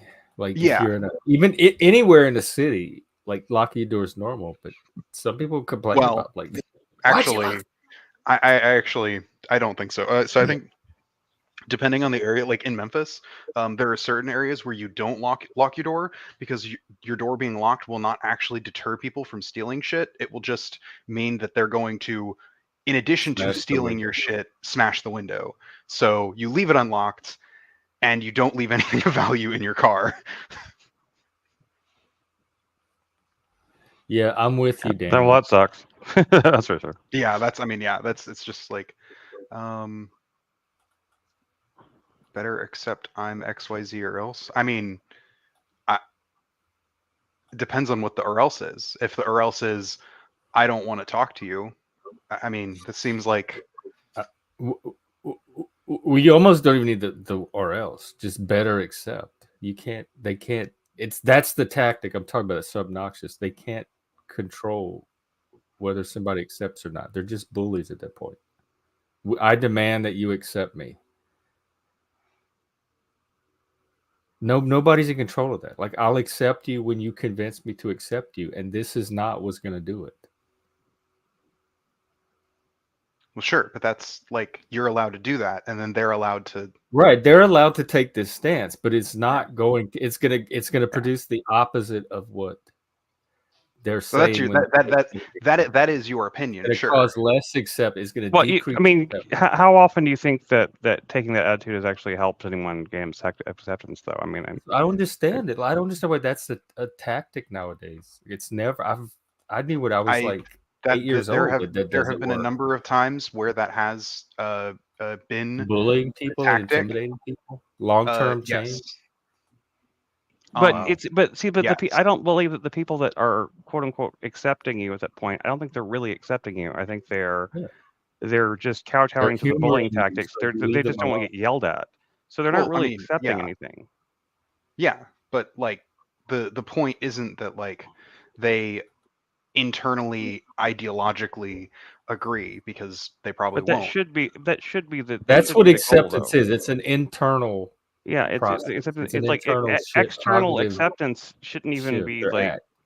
it shouldn't even be a goal, because it doesn't even matter, because if they're being like, polite to you on the surface, but in their minds they're just like, they're thinking all these shitty things about you constantly. Like, I mean, wouldn't you rather people be honest about that, instead of like, just like holding on to resentment and stuff like that? Because that's what leads to people being violent, and like, it leads to outbursts and shit like I that. don't even know why they care. I never cared I what people thought of me.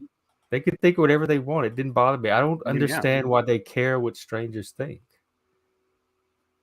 Well, I can Well, remember I mean, a day when it went past it is thinking. worth noting that it's usually not strangers that, at least in my experience, when I've seen people talk about this, usually they're not talking about strangers. Usually they're talking about like friends or family members who they're trying to convince. That's even more. That's God. If it's somebody you're close to, that makes me respect the tactic even less. No, I actually do think that like You should bully your family members to accepting them. into being less shitty people. Yeah, if I they're don't think being anybody should bully anybody into being less shitty people. I think they should just Only 'cause accept that certain people are going to be shitty and move on with their life and go find the people that are not. I don't think it's Instead not of even like harassing everybody for not if I meeting thought it their actually behavioral worked, but standards. see, to me, that's like the reason that why we know that torture doesn't work, right? The reason why, like, there's a good logical reason to be anti-torture no matter what the circumstance is, because most of the time torture just elicits responses that people want to hear, so that, and it doesn't actually elicit any actual real information. It's just that people will say anything to get the torture to stop. So that's basically what you're doing, is like you're torturing people until they just say what you want, and then it doesn't actually, but you've actually gained nothing. It Especially might if they seem like don't you gained mean it. something. Yeah. Yeah. it is also worth noting, like context is relevant for this, right? So like if by bullying someone you mean like, I don't know, screaming at your family members every time We're talking about this right here. Better accept or else. That was the example we started with. yeah, sure. What's the or else though? Like demanding acceptance. Let's just call it demanding acceptance. It doesn't even matter the or else. I'll throw a fit. I'll hold my breath. I won't talk to you. Whatever. I'll go on social media and say hateful things. Well, I do think I do think the or else matters, because like the thing that you're threatening to do, even like, if it matters, can we leave it out for now just to get it the better accept? Like just the fact that it's a demand as a tactic. Yeah, I don't think there's anything wrong with demanding things. Just like I don't think there's anything wrong. I think there, depending on what your goals are, if your goal is acceptance, I can think of way better tactics than demanding to get that. Like, so that's just that's how I'm approaching two things I've always lived by is what other people's opinions is none of your fucking business, and never miss a good opportunity to shut your fucking mouth. I agree like with the first those two things, well, I mean, there's times where, you might have an opinion, but that doesn't mean A, that your opinion is right, or B, that anybody fucking wanted it. Sure. So, I mean, if you got a shitty fucking opinion of someone, keep your fucking mouth shut. Oh, no, not in a liberal democracy. That it thrives on people sharing their opinions. How do you know your opinion's shitty until you express it and share it? That's the whole principle behind free and open dialogue. No, so what I mean by that is, like, if you don't have anything nice to say, don't say it at all. But we can do that. I get the idea. Who polices nice? Who gets to decide what's nice to say? What Steve is talking about is a individualist, like a list of, hey, if you want to not be like an asshole, here are a list of good things that you could probably do. Whereas Jeff, I think you're taking this in like a prescriptive, like, therefore nobody should ever share opinions. No, I think it's perfectly fine for people. It's perfectly fine for people to share opinions. It seems like if you share the wrong opinion, then you should keep your mouth shut. But how does a person even know what the wrong opinion is, and who so let me defend myself without dialogue? Yeah, let me defend myself. So my point here is that we live in a civilized society. So if you have to say something, let's say that you don't like homosexuality, okay, tell me why. But you don't have to offend someone to do it. But it's it's fine if they do. I don't have a problem that they do. I don't think Well, avoiding you the might offense not, is. Well, but I but enjoy okay, living in a civilized society. okay, like at the same time though, And but you people can't have control. You different can't control what ideas and how standards of people are going to be offended. civility, and that gets weaponized against It us is. a It is lot. also worth noting that Steve, that like I think there's a difference between someone being like, I don't like gay people, sitting Mm. there just normally, and someone like going around like screaming and like physically assaulting gay people. I think that there's Oh, yeah. Homophobic, yeah. Yeah, like no, I mean, yeah, and I'm very much. I mean, I'm against all those things, but I mean, I don't want people to like be like spewing hate speech or anything either. But at the same time, I think that even as a straight person, like I also have the goal to see acceptance and like for all people and see like that. That's the We reason have why that. that. I'm Yeah, I satisfied know, and with it. that's why I'm saying Y'all that's what did a great that's job. why Thank that's why you the guys. We demanding. have that now. I'm Mm. saying that's why the demanding part of it and everything, why it turns me Yeah. off so much, because I see how it creates more division, and it creates more animosity towards people who are different from them or whatever, because like they feel like they're they Yeah. no one gave them really a chance to even to get to, if they actually get to know like a trans person or something like that, they probably would change their opinion. That's usually what all it takes is just exposure, but instead, if they feel like they're bullied into silence or into saying this certain words, that they Yeah. have to say, then that they push it down. It turns into like this deep-seated hatred, and then that's how people get. I mean, honestly, that's how people get radicalized. Really, like it doesn't Yeah. take that much at that point, because like they already Well, have that seed of hate that gets I, buried I, deep yeah. down I, inside, I, and I like will and then say, they'll never accept it. In my in my experience, the thing that is usually the precursor to like that sort of like radicalization is usually spending more time with people who like aren't as uh, diverse, and I mean that in like So you want to the control who I, people spend time I with? no. What I'm saying is, in my experience, when I've seen those kinds of people who are like, I guess like almost like middling, like centrist position on a thing, and then they sort of like shift wildly to the right. Usually, they didn't. In my experience, they didn't shift wildly to the right because they got criticized. They usually shift wildly to the right because the group of people who will spend time with them become more and more um, ideologically homogeneous. Remember yesterday when I showed that lady's tweet and you said that's a narrative? That's one narrative. That's a narrative. That's what I feel Yeah, about what you just said. That's certainly a narrative. This is a Liz. narrative, So and this is I have this is the example I can actually say of like one of my best friends who, started off as like a middling liberal on gay and trans issues, and at this point, I don't know if his position is like that distinct from many other like far right people in terms of like. Yeah, y'all very often y'all did that to me too. Like I was a No, I perfectly didn't. I middle didn't do anything. moderate That's the ally thing. too. That's the thing. Like You're the one of thing the few was, people I can tolerate. I'd like to point out here Sorry, something that somebody I think people missed. If you were paying attention, I said how I live my life. Mhm. I wasn't saying anything about demanding anything from anybody else or policing anybody else's language. Oh, about That's the how I choose to opinion live thing? my life. Like Yeah, you, no, Yeah, no, you I only know. share an opinion if you think it's gonna not be an right. asshole. So But And, other and I point people agree. don't here I, is I necessarily live have. by I live by that same kind of rule your myself. I mean, especially in your society. You are strongest voice Steve. I is have your to hand absence. it to you. You are a gentleman, and you are highly civil. So Yeah, it's I working. appreciate that. But yeah, I tell a lot of people this too. Is like the strongest voice you can have is your absence. So if somebody's saying something that you don't fucking like, fucking leave. Because I'm in the same boat as everybody else here. I don't think you can demand anything from anybody because the only thing you can demand is human rights. That you can fucking demand. But you can't demand somebody accept you. You can't demand someone do or not do something for you or to you. You don't get that honor. You don't get that privilege, right? What you can do is you can talk about things and you can convince someone, hopefully with reason and logic, that perhaps this course of action is a better course of action or a worse course of action, but you don't get to demand anything from anybody, and you certainly can't police language. Like I'm a Well, First Amendment Jeff has got a absolutist. lot of those here lately. It's People entitlement. demanding he change his show to fit their Yeah. needs. Oh yeah, there were a bunch of people who were doing that, and that's stupid and bullshit.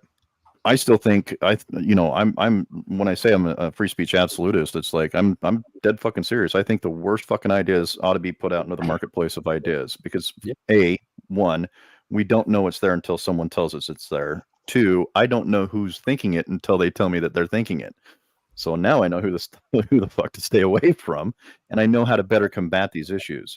So I'm perfectly fine with the most disgusting and vile language. I just won't listen to it if I hear it. That's my choice. That's my right as a human being, is to walk the fuck away. So I wanted to clear that up because I think a couple of people in the comments weren't understanding what I was saying, and it was most likely due to my inability to explain myself functionally. So I take accountability for that.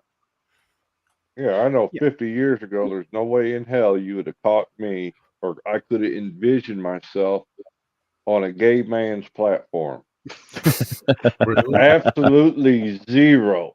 And I'm being truthful about that. Yeah, absolutely I thought we would be zero hanging chance. out and everything back then. Oh no, back people change. Back then it was ooh. Yeah, people change. People are different. I'm different than when I was, 20 years ago. Well, cultures change, but the thing is that I think the gay rights movement did something very, very right, and it's the same thing that the Civil Rights Act, the Civil Rights movement that Martin Luther King headed, was what they did was they focused on the ways that you were more similar than you were different. So there was a guy named what was his name? George Schuyler, right? He was a conservative black man, and he wrote this article called "The Negro Art Hokum." And the very last paragraph in this article was basically like, look, we're all the same. We all go home. We read the same newspapers. We all love our kids. We all eat the same foods. And even if we don't eat the same foods, we're still eating food. We're all human beings. We all do the same things together. It's not until we're out in public where these become fucking issues. And if people could realize that, they would understand a lot more of the fucking problems that we face and a lot more of the solutions that we can implement. So when we're talking about where we were 50 years ago, like what Chuck said, is like the gay movement tagged right along with that same prescription, which is we need to let these people know that we're human beings just like they are. We love just the same way they love. It's just with different people. And so it kind of disarmed the general public because they're like, yeah, I can't fucking argue that. Like I can still not like it, but I can't argue the fucking point, right? Because the valid point there was that we're all human beings and we all deserve our own ability to love. So Americans that's kind of where I'm shockingly ideologically libertarian sometimes. Yeah. Like, I mean, I guess it's not that shocking, but it sometimes we're a little inconsistent with our with our values, but sometimes it works. Sometimes it works out, right? Like the whole like acceptance of gay and trans people, I think has been in large part due to the very American sort of concept of like live and let live. Like they're not hurting me. Like whatever, be your best self, like that's kind of the average, the median vote, the median voter, the median griller's position on most of these issues is let people live. But to what I was saying earlier though about like my friend, like Jeff, it wasn't like crazy lefties pushed him to become more far right. Like, in fact, was it the library thing that pushed him?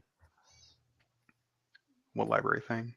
What are you talking about? About he was talking about his friend, and he was centralist up until recently. And I'm saying, is it because of the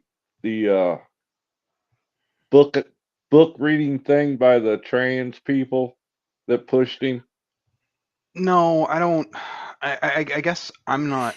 I don't know what any specific issues pushed him, because what kind of had happened is growing up, we grew up with a very I say diverse group of people, and by diverse I mean like ideologically diverse, right? Like you had people who were very sort of like liberal leaning, very people who were like me who were very left leaning, and then people who are like very conservative. But like our group was very ideologically diverse, and because of that, I think that sort of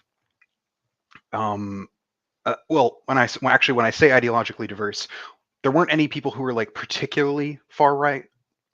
Like there were conservatives, but not like, you know, like The no, hard right. yeah, Yeah. no like hard right conservatives. However, my friend started hanging around more of those like far right conservatives, and like started spending more time with them and spending less time with us. And over time, and it got to the point where like when I moved up here, because I actually lived with my friend at the time, like he said like a few words to me at goodbye, and then we have not spoken since I moved up here 2 years ago. He's from Well, here. that happens. No. He's from Memphis. Oh, Like I have and was it because of that, or how much of it was just normal, like people move away and grow apart? Oh, Yeah. no. We weren't speaking very much when I lived with him. Like he stopped. Was it the speaking- whole time like that when okay. you were living together, or did that develop? It developed, and the thing that I noticed is it developed as he developed this group of more far right Conservative friends. That friends. happens. No. People move in and out of This is They the grow. thing. Yeah, this is the thing though. It wasn't like he wasn't like being friends with like conservative. I met many of those friends, and while a lot of them were like I actually got along with, they were undoubtedly. There's one guy who ideologically called himself a fascist. We had a very long Okay. Oh and boy. complicated discussion about it, where he tried to academically justify Fascism. support for fascism, which was an Damn. interesting conversation. But it just reinforced my idea that fascists are fucking stupid and don't actually have good ideological bases for their beliefs, because it was pretty bad. He did keep talking about fucking Ebola, which was very funny. Um, Ebola, the virus. no, Yeah. no, Julius Evola. He's a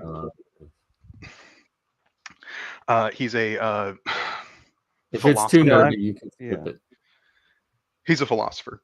Okay. He's a very interesting. He's a weird philosopher. He's a pre-incel incel. There we go. All philosophers So, are weird.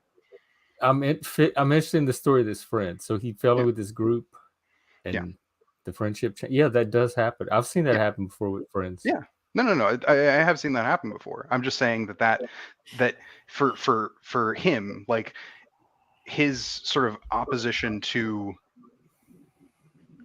whatever progressivism, wokeism, did not seem to stem from progressives were mean to him about him not using. But I mean, hell, when I came out to him as trans, and I was very much like, look, I would like for you to use my name and my pronouns, but I've also known you since we were 10. I understand. I don't really care. That's a mixed message. It was very very laissez. Well, I mean, I would like for him to have used my pronouns, but I was not going to like sit there and like destroy our friendship over it. Was the point of it? Did he Well, end you up using realize the that you pronouns? can't force someone to do something by demanding Yeah. something. Yeah. I mean, Did he end up using them? oh no, never. Like I No. don't think a single I time. probably would not have either. So his mind was already set anyway. I mean, yeah. I This mean, group, by the this group time, just reinforced his. yeah. I mean, by the time belief. I had come out to him, like he had already started Speaking spending. of trans, This is a few years ago, so This is the same friend. So, like, did did the friendship start to drift even because of that? I mean, not really. Our friendship had. I mean, we'd been friends So basically. the trans thing was no big deal, but the political stuff is what. No, I think that it was the like hanging around people who were ideologically kind of crazy, and that just sort of pushed him away. Yeah, no, this is entirely my opinion. Midlife brologic, no. Can we see a boob? At least, can you show us a? No, unfortunately, I haven't. A boob, not necessarily a boob. Just show us like a boob, the boob area. You're getting Jeff turned on there, Liv. Yeah, I know. No, I'm trying to give my audience what they want. What they want. I'm a little bit captured, I guess. I unfortunately don't have a good cam. I have a cam, but it's from like 2005, and it's kind of shit. Liv, let me ask you a question, because this bugs the absolute fuck out of me. Sure. I can go and have way more productive conversations with conservatives and moderates than I can ever with a left-leaning individual, like the neo-progressives. Mm-hmm. You can't have a conversation with them. It's almost functionally fucking impossible. Yeah. It depends on who you're talking about. So like as somebody who is in these kinds of like communities, I think the vast majority of them, you can, because the vast majority of sort of like progressives are sort of your average American. I'm talking about neo-progressives, like what you would consider woke. Yeah, like I call them woke scolds. They're the kinds of people who oftentimes they're really big on like the purity testing and stuff like that, especially within like left or liberal groups. I also, I mean, the big thing is like you just kind of ignore them. Admittedly, I've only met a couple of them in real life. Most of the woke scolds that I know of are like on Twitter. Like it's as someone who's like organized with like, I mean, hell, even like the DSA, which the DSA is not exactly a not woke institute. I do think everyone here would probably call the DSA woke. What is the DSA? The Democratic Socialists of America. They're just it's just a political group that I've done activism with. I mean, yeah, like it was just a bunch of normal people. We had like regular conversations. There was no like you need to make sure to use Z's pronouns or else Zer will kick you out and stuff like that. It was just, I mean, I've done political activism for both Republicans and Democrats, I guess. So it just kind of looked the exact same, just with liberal people instead of conservative. What did you activate? What? I'm just kidding. Go ahead. I when I say political activism, I mean like we did like went like door to door. Did the canvassing. Oh, like the canvassing stuff. Yeah. Oh yeah. Yeah. I did that for Sierra Club. I hated it. I've done canvassing for both the Republicans and the Democrats, and I'll be real, it's basically the exact same. Why can't you just be a normal midlife bro? It's only logical. So let me get this straight. I'm not straight. That's that. There we go. Got you there. You're what? Is it called trans lesbian? Well, I mean, no, because I'm not a lesbian. Because I am. I thought you were. No, I'm pansexual. I don't get. I am attracted. What the hell? I meant like, but you're with another. Oh yeah. I'm with a woman. Yeah. Another. What makes you a lesbian then? So like 20 years ago at the more gay bar, interested in the you would be a person. little gay couple. I'd be, oh, look at this cute little gay couple. That's what I mean, y'all yeah, would probably. be. I mean, we now are you're a gay. We are a gay couple. Like we call ourselves a gay couple. Speaking of mental health and self-care, I think you found your first pint. Yeah. You ain't trans. Apparently, midlife brologic doesn't believe that I'm trans. That's fine. I don't see you. I've told you. I've been very upfront. Like I intellectually honor your transness and your choice and your desire to be that, but my brain just knows you as Lib. And I mean, yeah, like that's fine. Lib, I the guy that like- I chat with on stream, it I mean, yeah, can't that's fine. switch into. Maybe if we did see you, I on don't cam, really care. Like, you can think of me as a guy. That's fine. like it's not intentional. No, it's, I know that's it's not intentional. Let's see. Like, you're talking to me about this, so I know it's not intentional. Like, that's the kind of thing. I straight up sound like a dude. Yeah, because I went through a male puberty, and voice training is hard. And besides, in retraining your voice, doesn't it just seem like? I think he's sincere. I don't think he's doing it just to be an Just don't edgelord. cut your dick off. I mean, I don't plan on cutting my dick off. That's an expensive surgery.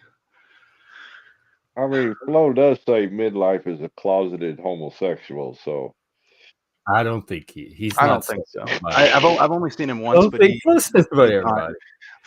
Flow State does not have a very good gaydar. I'm gonna be real. No. Flow State also called, like, what is it? If he's King beta Even for Gay, gay. and it's like, no, like, it's As far as I know, I'm the only gay. Like you're trans gay. yeah. I'm like classic gay. We have some bi LGBT, a few members, but as far as I know, there's not a lot of alphabet people on these panels. Yeah, midlife brologic. I am an edgelord. That is true.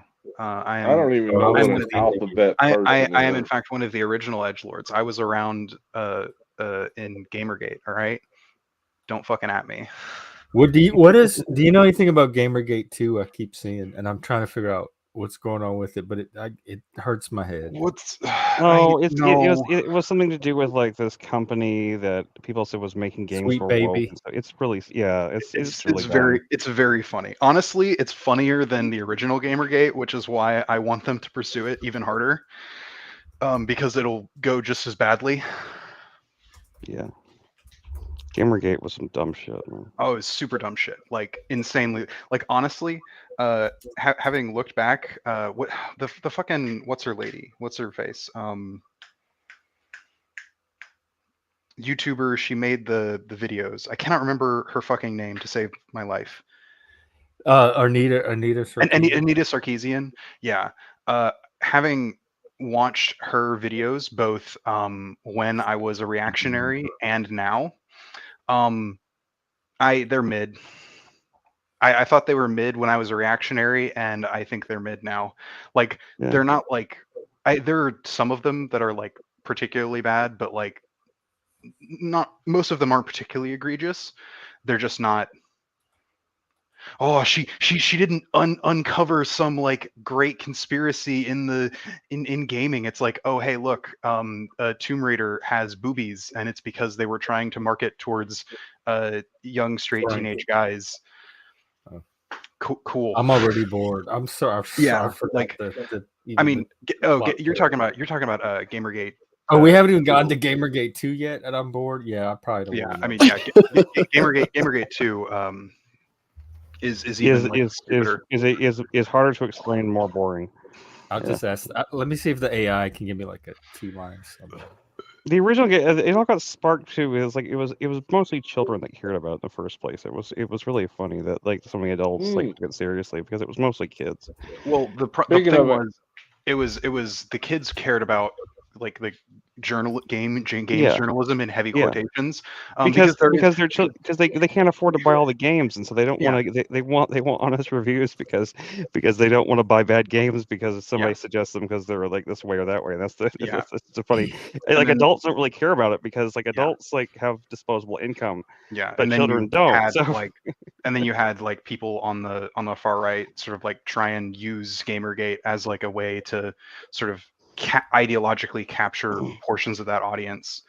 Steve Bannon actually talked about that, how like Gamergate and other sort of like online movements were really great recruiting tools for his sort of. What Lindsay said about the protests too. That they're going to find their future leaders from it's testing their leaders. The AI says that Gamergate, that Sweet Baby was advising game developers on progressive social politics in games. So I think that's the Oh, root boy. of the scandal. And it does say that the controversy is not nearly as big as the original Gamergate. So even AI doesn't think it's that big of a deal. Yep. Speaking of AI, did you see that? Anybody here know who Randy Travis is? Yeah, I remember him. He just released a brand new album today. After he used AI to make it because he suffered that massive stroke 10 years ago. Oh. But So he just he told released. it what he wanted and it made it for him? I'm not sure how they put it together. If he sang and AI fixed his voice issues, they haven't gave the details yet. But he dropped a whole new album today. I found that interesting. Wow, yeah. I'm looking it up now.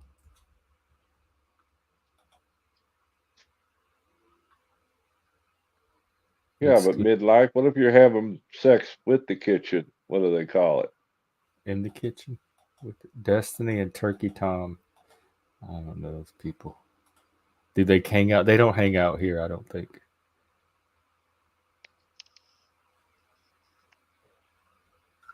Who, Destiny? No, shit. Destiny doesn't hang out here. No, he doesn't.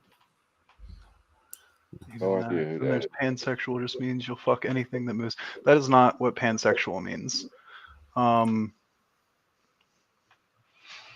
Pansexual just means that you don't care what someone's gender identity is. You're potentially attracted to anyone if Yes. they're the right person. Yes. Which that's bisexual in the generation I come from. That would have been bisexual.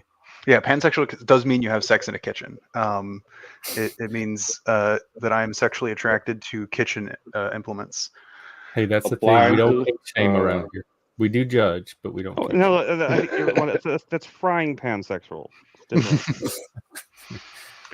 Well, speaking of pans, does it make a difference if it's non-stick? You better use non-stick. Yeah, midlife. I'm not giving out my private Instagram. No thanks. You don't have to trust me.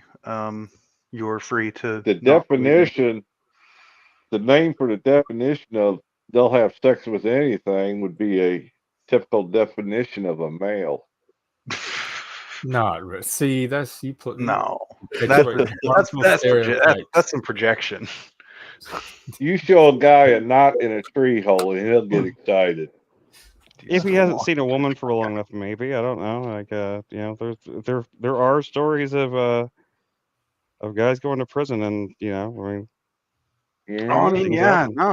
but I think that has more to do with the fact that human sexuality is actually more flexible than what we give it credit for. That's possibly true. What do we give it credit for? Mine's not that flexible. I mean, like, not on an individual level. What I mean is that I think that there is oh my god, yeah. People can be attracted to any kind of freaky shit. Anything possible. And there's even somebody out there into it. And even more than that, I think that like variations of homosexuality are a lot more common than we give it. Like, I think that there is a significantly I think there's a significantly higher portion of the population that is some form of homoflexible or bisexual than like current. I've never heard the term homoflexible. Yeah, before. I think social norms play a huge role in that too. Homoflexible. That just sounds like a gymnast gay person to me. Yeah, it just means someone who like isn't necessarily as attracted to men as to call themselves bisexual, but isn't or. Well, there was like a uncomfortable with the proportion. You idea. were like 70%, 30, or something like that. There was. So I'm 70-30 ish. You're 70. Like, I really like women, but my wife asked me a while ago, would I remarry if she died, and I was like, not to a woman. You're not. I don't ever want to love a woman like that again. Oh. So I'd probably start dating men. Y'all get that choice. I was always envious of bisexual. They have like the whole range. I'm stuck. Why with, do you like, think one everybody side hates of us, the dude? keyboard. Yeah, no, that's see, like I'm like You I guys guess don't not- even I know guess what to not call perfectly yourself. What the hell are bisexual. we supposed to think? I would call it like a 50-50 between men and women for me. Yeah, I think a 50-50 split. I don't think I have a particular but I mean I definitely have a bias, as in like I've mostly been with women. But I think that had a lot to do That's, with like that's your male. That's your male gene. Midlife there. asks all the hard hitting questions. Midlife, you can come up and chat if you want to join the conversation. Oh, you know what? I wanted to address something. I totally forgot about this. Somebody made the comment that the ancient Greeks were hedonists. So that's the general perception, but they actually had very, very strict rules on sex. So Yeah. you should look that up before you believe that too much. But I'm gonna actually bounce, guys. I got shit. I got to get done. Good but seeing love you, you guys sir. as always. Yeah, You guys are awesome. Yep. See you, Steve. All right, Steve. Great. Howdy, Hank. The Greeks also would have been very, Hey. very angry at Yeah. the Romans, because the Romans tried to do what Greeks did in having orgies, but then the Romans. Oh, fucked them I'm up. sorry. I tuned They out or invited something. women. What are y'all talking about? The Greeks I and don't- the orgies? Oh, no, That Greeks were hedonists? Yes, yeah. Steve mentioned that Greeks were hedonists, but Greeks had like a bunch of like rules around sort of their Yeah, sexuality. every culture has like Yeah. some hedonism and some. And then I was making a joke Structure. because the Greeks, most of their rules involved not having women at the orgies, and the Romans took the Greek culture, but then invited women to the orgies. If only having midlife up would actually solve the problem. That would be great, but it wouldn't.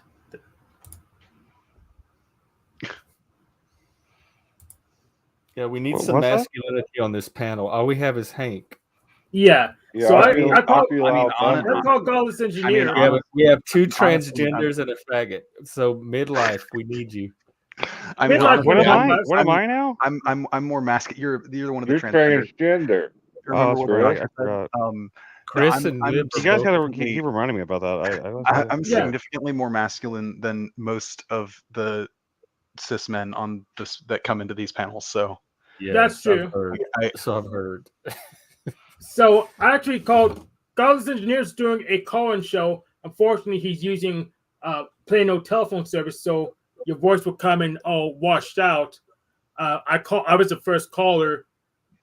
He's just trying to just debate God, because do God exist? Unfortunately, he's not philosophically sharp enough to just understand just arguments. He's pretty much just trying to marry himself to pretty much to a definition he rejects. So it's kind of boring. I stopped after Who like was 15 that?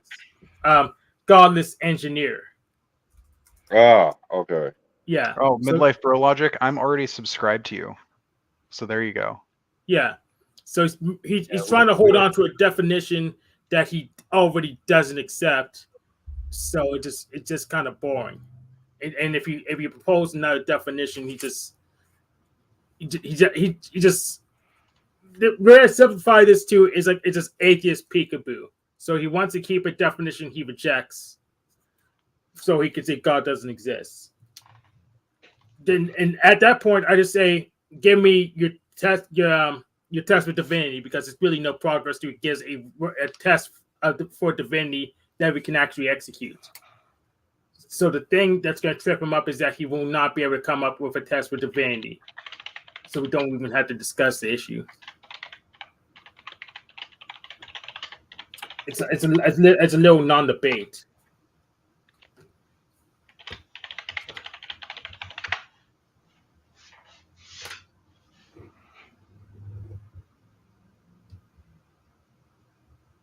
I'm fixing coffee. I'll be right back.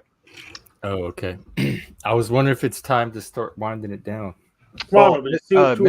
Midlife's supposed to be coming up here. Oh, okay. So Oh, yeah. Come Hopefully. on up then. he can not trust that I'm trans in person.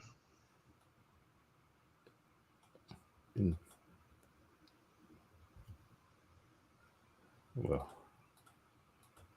But I mean, that's if he comes up. But okay. Well, we'll see if he See comes what- up. Otherwise, I'll uh, get up let's and go hang out with Frank. Oh, this might be him. Yes, indeed, probably is. What's Mr. up? Bro. What's up? Better not gay this place up again. Hey, bro. What's Nah, up? he gives me very straight vibes. I don't think he will get up at all. Who won the football game? Is it football season? Who won the No, game? it's not football It's season. not football season. I don't watch Sports football. ball game, man. Who won the I don't watch football. Me neither. I do. Football game's up there. I do. What's a welcome? What's going on?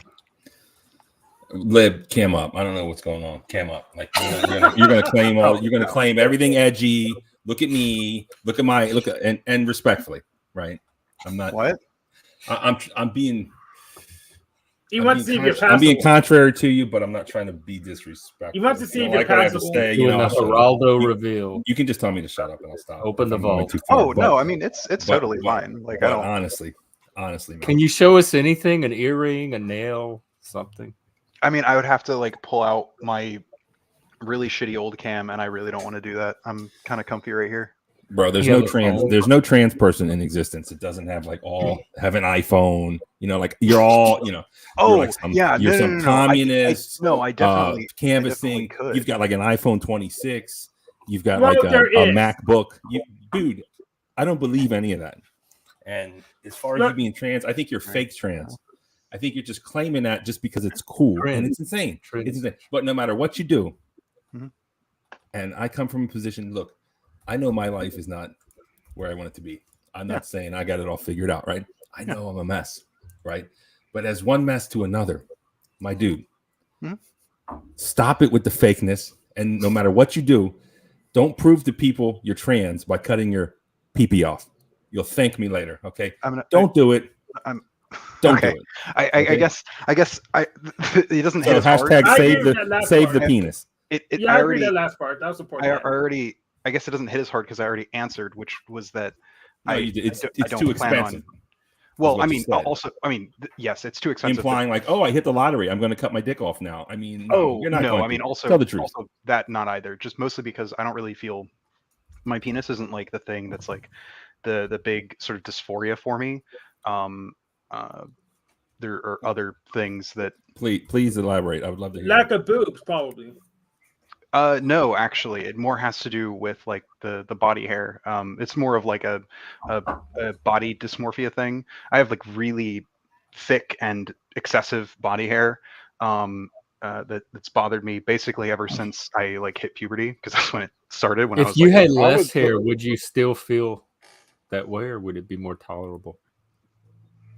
oh, I mean, if I had less hair, it would be significantly more tolerable. But I don't think Would that you'd still be like, hair. I'm a woman.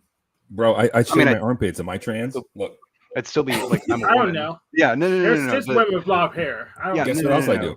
I get No. my nose waxed. I get my ears waxed. Am I trans? No, bro. Wow. Just deal with the No. hair.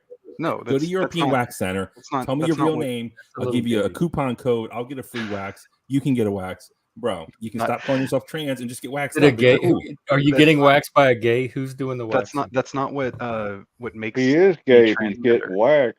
it's European Wax Center. They No, just what? wax No. like I vaginas don't all even day. get waxed. I've never been waxed. I've had wax poured on No, me. how do you deal with by your nose mistake, and but your I've never hair? been waxed. Your nose. The My shaver. nose and my ears. Wax your nose? All I know is that I think- waxing sounds. I haven't been extremely waxed like painful, used and by I- a I- rape. you I- can- That you sounds can- like waxing sounds as bad as getting your dick cut off to me. So. That sounds very high status, Barnabas. I knew this wasn't gonna work. Waxes. Oh well. Wow, so many people talking. My point is those are not things that make a person transgender. What makes a person transgender exclusively, the only thing, is identifying as a gender other than that which they were assigned at birth. That is the only. Observed at birth. Correct. How old are you? How old are you? I'm 28. Okay.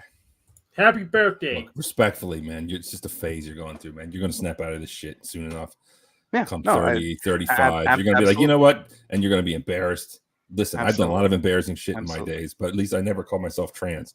Well, But, that's the cool thing. And it's cool. I'll accept you back into the normie society when you when that time comes. Just don't cut your dick off. I mean, I don't plan on cutting my dick off. I do plan on getting on HRT, but HRT is also expensive. So You gonna take estrogen?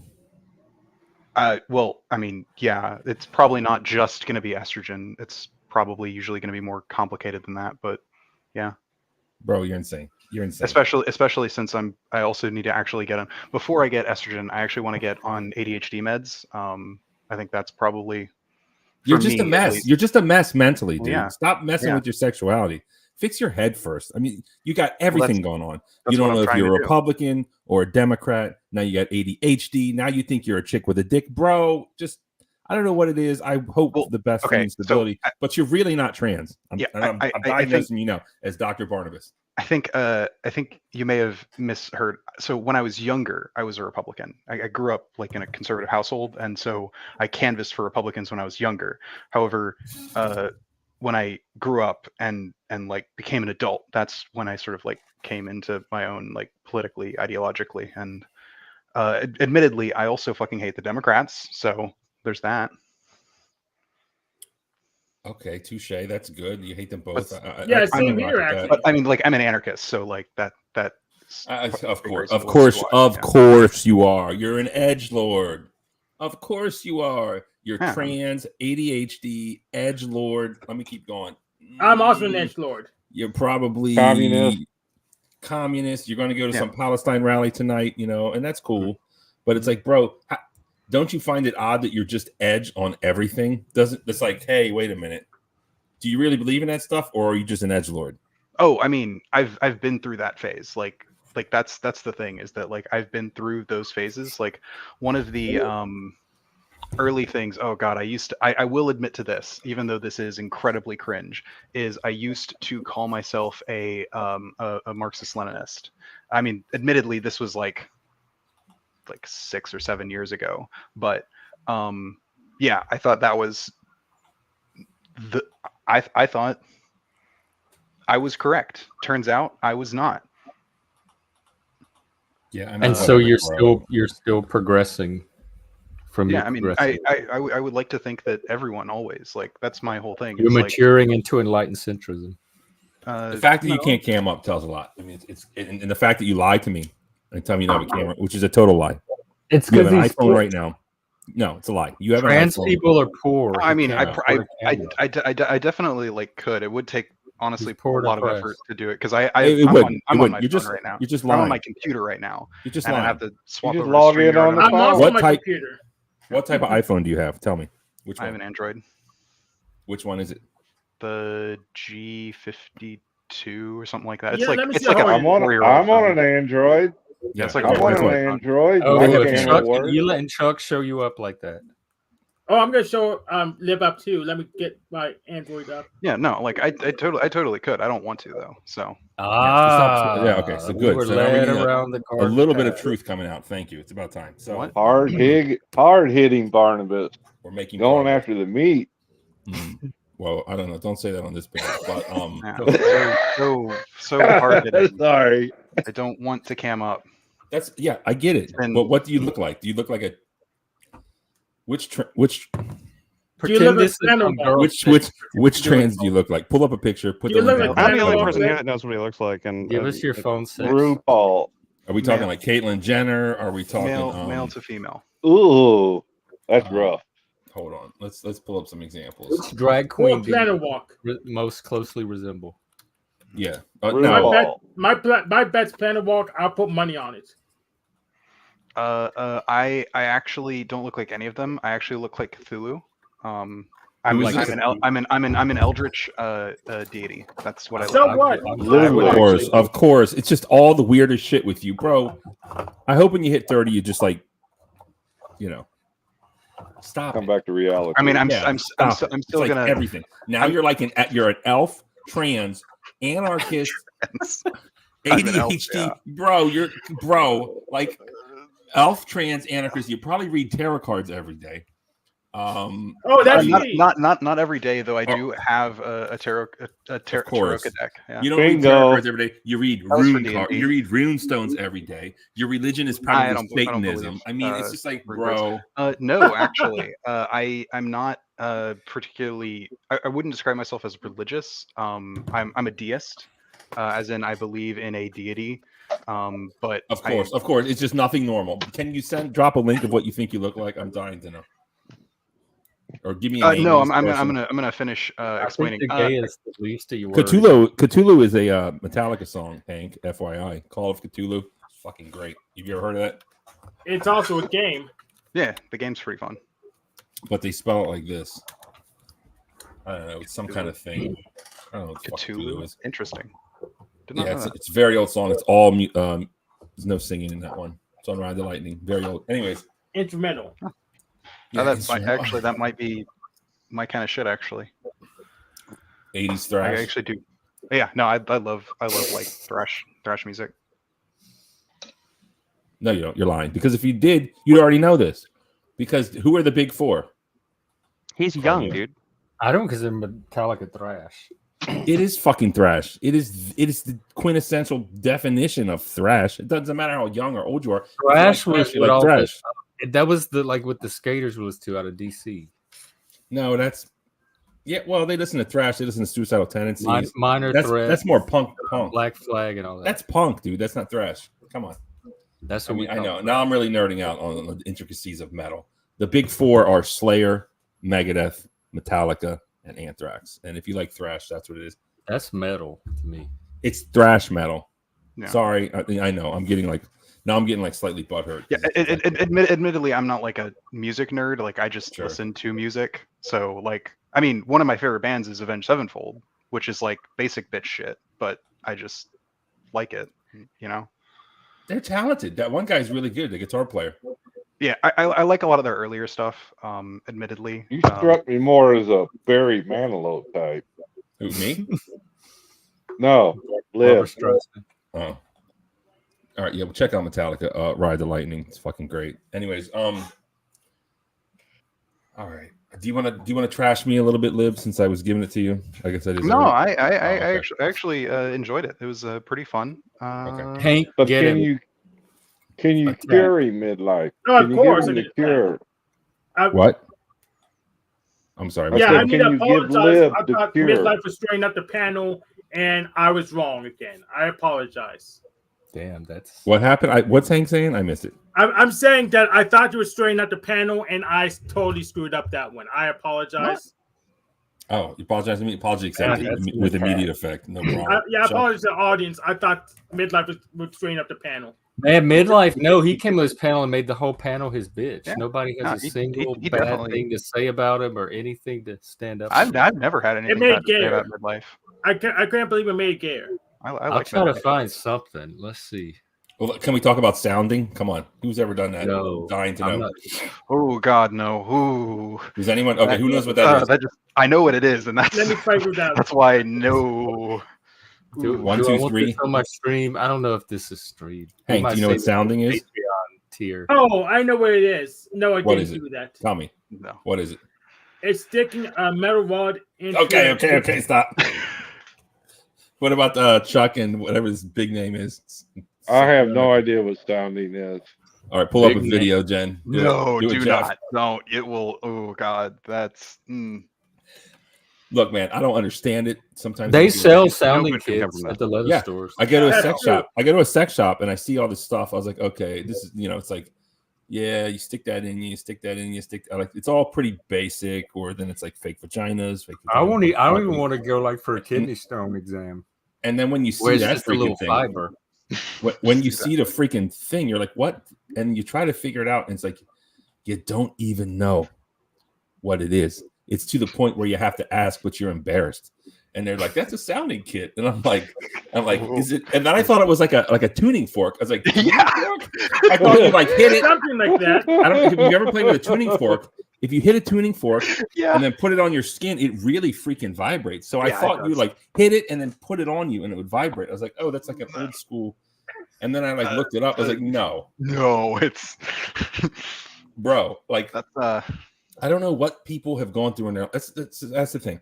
I'm not necessarily normal, but I'm definitely not like nuts. But I wonder what kind of horrible lives do people live? What have they been through mentally or physically where they want to stick that thing in their freaking dick? And what is the typical profile of a person who likes to like straight up eat shit? Like that's a thing, man. Like Oh, I think people like it. Eating shit. I don't know. Eating the shit. I'm is wondering, the like, thing. if this is where I want the stream to go. Oh, sorry. Boop, boop. Reset. I do know that you know a lot about shit, and it's one of your topics. So I guess if you want to plug it or unplug it, if you wish, go ahead. Plug. Well, honestly, I don't talk about shit on my own channel. I just save it for all the I don't other believe that at channels. all. So do you I feel haven't lucky? watched it. Thanks for not watching my show, dickhead. You're welcome. Like, no problem. I do watch some of your comments. Jen, you don't watch shit, Jeff. You never fucking commented or nothing. I do, and I You even lie. like, and I You even lie like almost as much as Liv. And Almost. I started Almost. copying the share link because people tell me that I'm helps a out. big liar. That was same thing. People were calling me like an Iranian agent one time. I actually don't even know why. I don't even think we were talking about like Israel. Do you have shit. dark hair? Like, I do have dark hair. I don't look Iranian though. skin. I have really light skin. What I'm is this English person? German. Stop. What does this person you look like? This trans person you look like? Give me a name. Of a trans person that I look like. Yeah, you're like 28. So like, Uh-huh. if I saw you, would I? Let me just cut to the chase. Are you passing or not? Come on. Oh fuck no. Fuck no. Okay. I mean, do you like I put on a wig and some fucking lipstick? I mean, what? You have like a beard? Like, what's going on? No, I don't pass. I'm tall and broad-shouldered and very clearly have gone through a male puberty.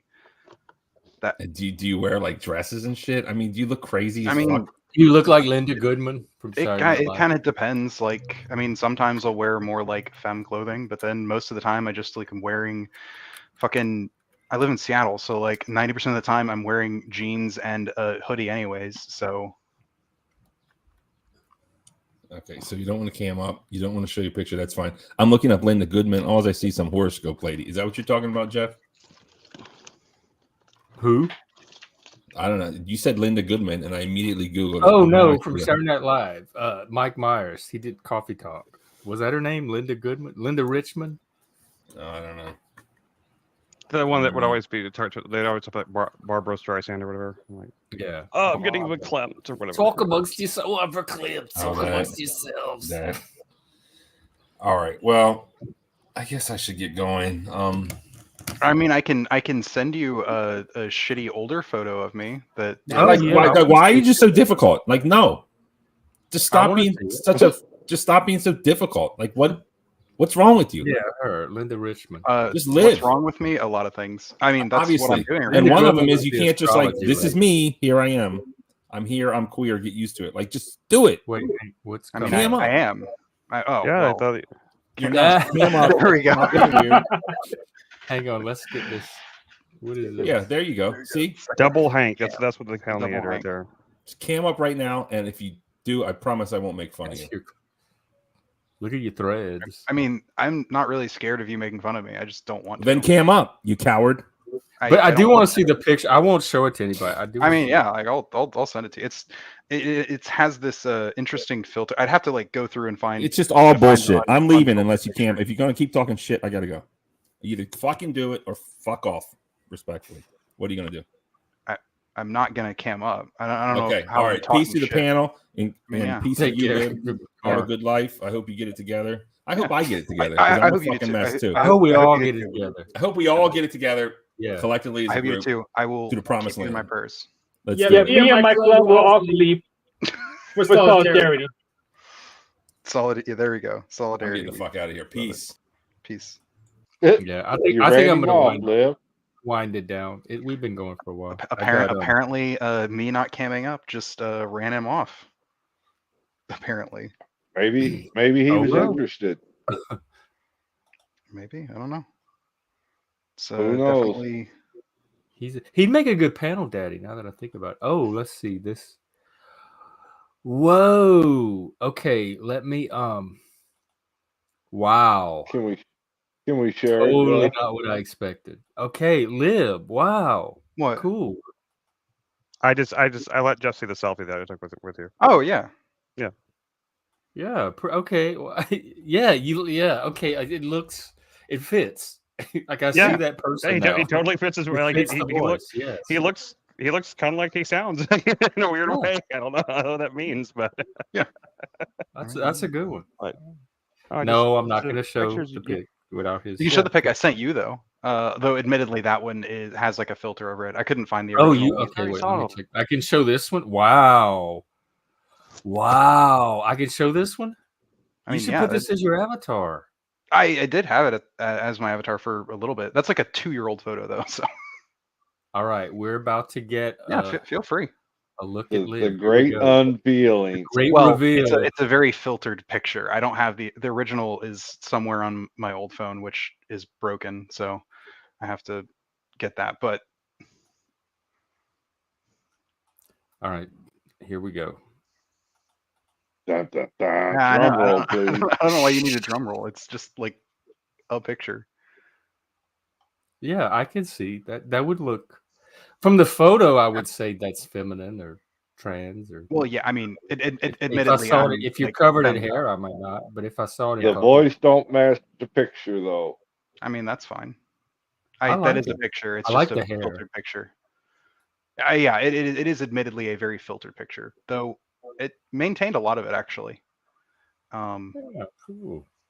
Yeah, Cult. It's a filter that makes it look like a stylized painting.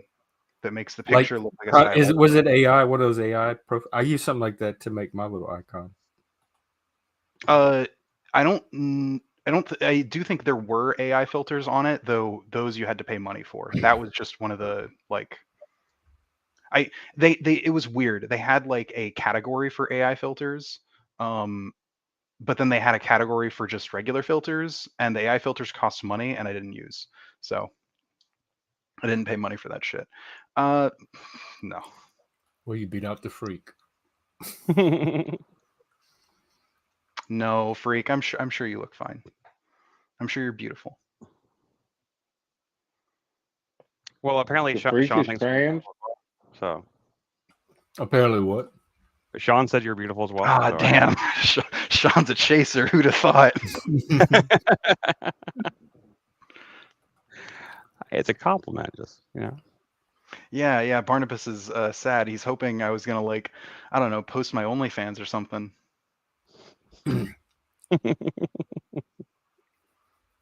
I think it's hot. I think it's perfectly hot. Yeah, no, I was joking. I made the one Sean chaser joke, and then I half was gonna make it. It's me. It's me. I put my picture up too. Ooh, I like it. That's my picture.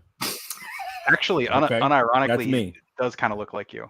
That's me. Like, that's I mean, me. Just like that last picture is you. Okay. Yeah, This is I mean, the kind of bullshit I have to deal with you. I bet you're underneath all your bullshit. You're probably a decent person. It's just I have to get like a fucking jackhammer to get this bullshit off of you, so you can just live a normal, happy life.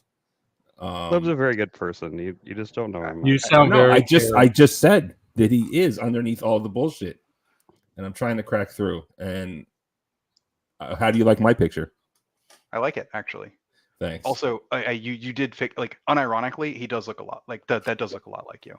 I look like Brad Pitt. That's the first time I've ever heard that. But No, thanks. Hey, Barnabas, we're looking for a panel daddy. That sounds a little gay, even for me. I mean, Oh, what does that? You were I don't even know what nominated that means as anymore. potential I candidate. just Well, everyone's talking at the same time. What does that really mean? Well, I guess if you don't know, we could take you out of the running. But yeah, Well, I mean, it doesn't have to be gay. But It doesn't have to be gay, but it probably will be gay at some points. no, it doesn't. It doesn't have to be. I don't want to I mean, turn away any potential panel daddies.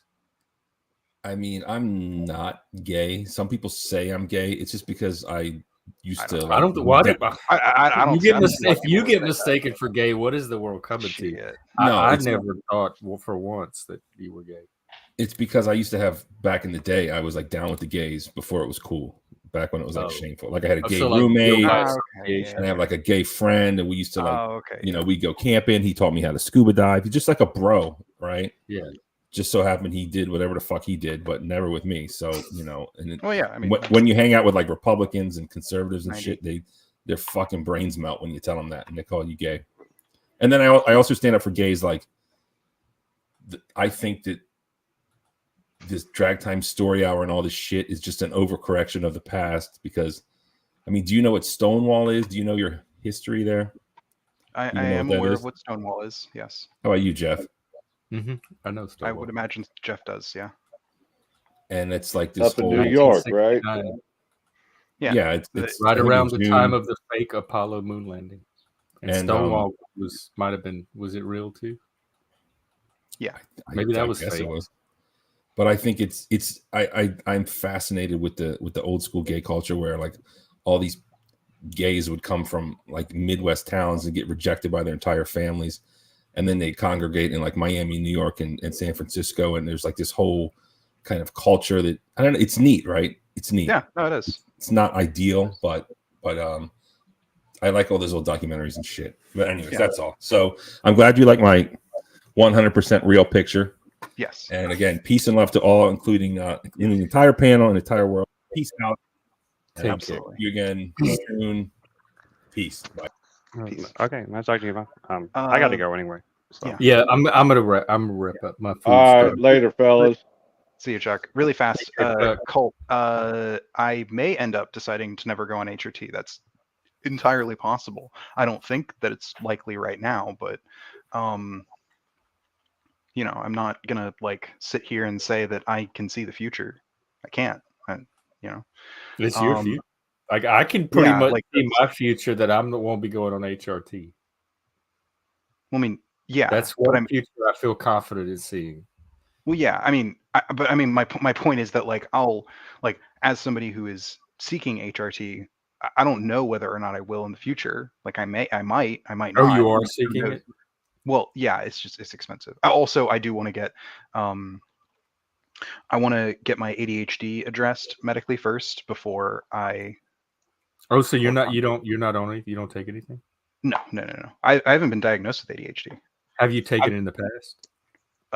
So I no, but yes. So when I was in college, I was diagnosed with depression, and the doctor prescribed me Wellbutrin, which I took for a year, and I have never been in a better place mentally than when I was on Wellbutrin. And it turns out that Wellbutrin is at least now being given to people with ADHD. Oh. And that is working better than things like Adderall for people with both autism and ADHD. I was on it for a little while, and it didn't do anything. It took me off. Yeah, Wellbutrin didn't help me at all, but it's helped a lot of people. No. It's just everybody's different, though. You know, it's one of those things. You know, Lib, you know, if you ever get HRT, you know, I'll tell you, all I can say is that as your friend, if I ever see you you get an HRT and I ever see you doing a TikTok where you're having a meltdown about somebody like not using your pronouns or something, that I'm going to come and slap you. I'm going to come out to Seattle and slap you in the face. Admittedly, I don't use TikTok anymore. So okay, that's good. That's good. That's good. That'll happen on here. He'll save it for the stream. Yeah, that's the best mental health advice you could probably get. No, yeah. Once I start on HRT, I'm probably going to somewhat segregate myself from this community for quite some time, just until I even out. Yeah, just because I've seen people on HRT, and especially early on, it can emotionally be pretty rough. Is it what midlife says? Don't be fucking stupid. If you take HRT, you will be a stupid, emotional bitch with tits. That is the goal, midlife. That's goal. # goals. Do you even have a doctor? Yeah, No, the I'm less poor. of that around here, the better, if you ask me. Oh well, I mean, But yeah. you're always well. Don't feel like you have to stay away. I'm mostly joking when it's like emotional. I'm in general I attempt to be relatively even emotionally. At least I try to. Don't always think. I learned that night. The mouth breathing. I has don't been know what feel like a gender is. doesn't feel like a man. We have to acknowledge that it may be rooted in early trauma, or it may be. Other Well, I than mean, like when an actor plays a part, you can like take on the role of a woman and imitate a woman character. Like that might be feeling like a woman. also, Chuck, you're right. I don't answer straight on anything. That's why I'm mega gay. I don't know what the freak said. I don't know if he meant I might be Christian. I mean, I was raised Christian. The freak thinks everybody's gonna become Christian. I probably won't. At least, probably not via any denomination that I am currently aware of. Like theologically, I think I'm opposed to most Christian denominations, or most Christian denominations theologically are opposed to me. At least in America today, I reject a lot of the sort of like foundational parts of them. Usually, the inerrancy of the Bible. That's not most Christian denominations I know. It's really only the more extreme fundamentalist ones. I mean, it's mostly evangelicals that are big about, but evangelical is a very wide berth. Like there are very liberal evangelicals, but like theologically, we couldn't get along because they believe in the inerrancy of the Bible and I don't. But we can get along. I can't like. I won't ever become a part of their denomination. Like I fundamentally disagree with a core part of their theology. Hank, I've been to a Unitarian church before. I mean, it was all right. It felt like it was like doing church for the sake of doing church, and I don't think that that's a good reason to have like a religious dogma. Like you need to have a better reason for having religious dogma than because you need it. Colt is right here. If the child is not normal, it can draw. Not necessarily abuse, but people can get treated differently. Yeah, well, I mean that's actually one of or neglect. Like in my case, I think it was more neglect. People didn't know what to do with me, so they left me alone. Well, that's actually one of the things that we're starting to see. There's actually been some discussion within academia regarding links to autism and transgenderism, because there does seem to be a correlation. Yeah. Correlation, especially with female to male. Yeah, and it's just we don't. It's a field that scientists are currently doing more study in, and I think we should be taking as much care as possible with, because that is like. I don't think. Did you have you seen all the stuff about the No. that came out? I mean, I'm saying like I think it might be important if we're starting to see a correlation between identifying as transgender and autism. Like there could be, bless you by the way, Jeff, there could be some like thing that we're missing or that we could possibly miss with people, and investigating this is how we will discover whether or not we are missing things. Well, that sounds like a fascinating topic for. I mean, yeah, no. That was all I was saying. DeFreak asked, "What is more important to me, being accepted in some groups or peace with myself?" Peace with myself, absolutely. Other people can like go get fucked, and like that's just a me. That's like a me thing, admittedly. Like that's just kind of how I am. That's good. That's a healthy mental. Yeah, that's just kind of how I have always been. But I've always been kind of introverted and anti being around people. I like hanging around myself. Hanging around other people, I could take it or leave it. Don't you live with like 4 or 5 people in a polycule? Yeah, and I live with people who pretty are good. basically the exact same way as me. hermit. Yeah, no. Well, but we're all, see, the thing is, we're all hermits for each other. Like, okay, Yeah. like we'll sit in our own little worlds and do things, and then convene together and do things together, and then go back to our own little worlds. Mhm. And that's That's we pretty just much we, how Seattle does in general. I mean, yeah, admittedly, though, like, obviously with some difference, because, like, I mean, we'll like just hang out. Like, I'll like go downstairs and like watch a movie while my girlfriend's playing fucking Final Fantasy next to me on the couch or something like that. All right, guys. Well, There's the I'm heading off. concept of okay, take care. Yeah, I'm ending. Bye, everybody. We'll see y'all tomorrow or tonight if I do a stream tonight. Yeah. See y'all. Okay, take care. There's a concept of epigender, and there were more writings on it earlier. There was a guy that did a blog that developed the concept, and I very much related to it. It's like autistic people's, like gender being a neurotypical construct, and autistics' relationships to gender being not the same as neurotypicals. And let me see if I can find a link for it.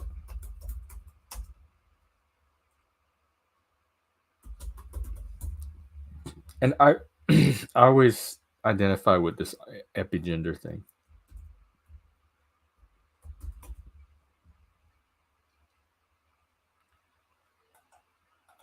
It's a gender or lack thereof that is above the gender spectrum. Yeah, it's like we're not on the gender spectrum. Like gender is a neurotypical construct that we don't even really understand or process in the same way as neurotypical people. And I've always felt that way about gender. I mean, I was a guy, I was a boy, I always identify with that. And so that part of gender was never a question. But as far as like, I didn't get a lot of overt messages about boys should be one way, girls should be another way.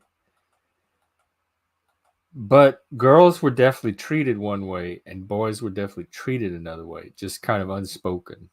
And so I was definitely treated a certain way based on my gender. But so like growing up, I didn't break things down in my mind into that's a boy thing, that's a girl thing.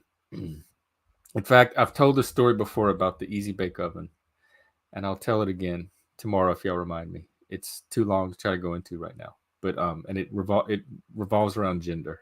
And so like that epigender concept makes more sense to me, where it was just something I was kind of outside of because it didn't really, like, my whole theory of mind conceived of people completely differently than gender.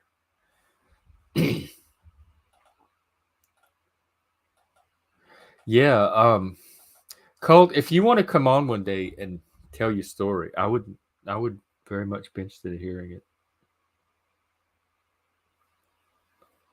I love hearing it. It helps me to compare notes with how other people on the spectrum or neurodivergent people grew up and what their experiences were. Like when Lib was telling his story today, I related to it so hard. It was like my own story, hearing my own story. Like when he was talking about going to school and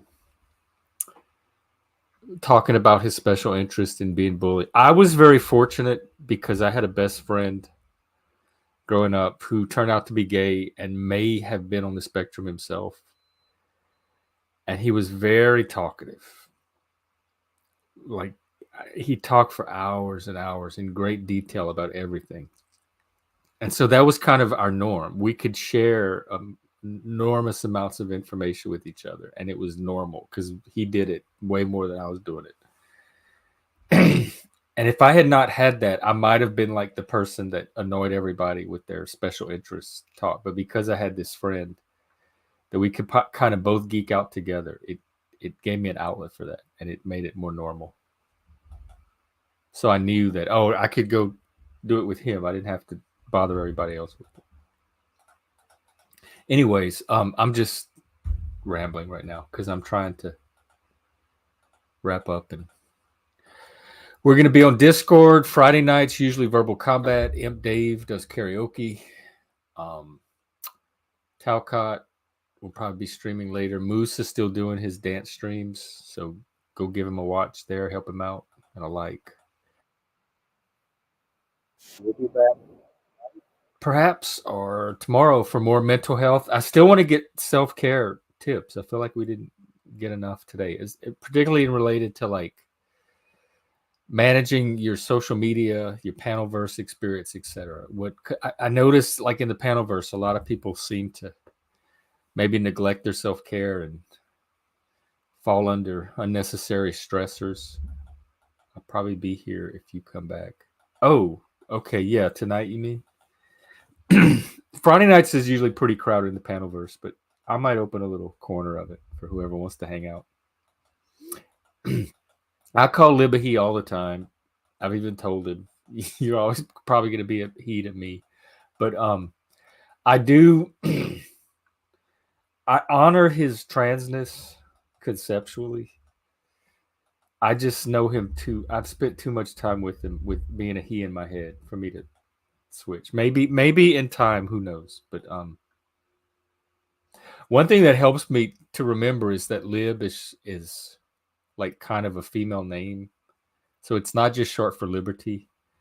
It's also the name of a female. So if he wants to go by Lib, that's a female name, and I'm already calling him that. So maybe I can use that to just start to transition to female pronouns. I would do it for him if I could get there. If it were easy for me, I would definitely do it just out of respect. Yeah, he's socially transitioned, is what I think he would say the same thing. So I try to honor that but it's hard on the YouTube behind the avatar. There's just not really much that comes across to work on other than voice and personality. All right. Anyway, we'll do it again whenever, tomorrow, tonight, sometime. It won't be long. All right. Thanks, everyone. Take care. And see you later. Do self-care. Good self-care.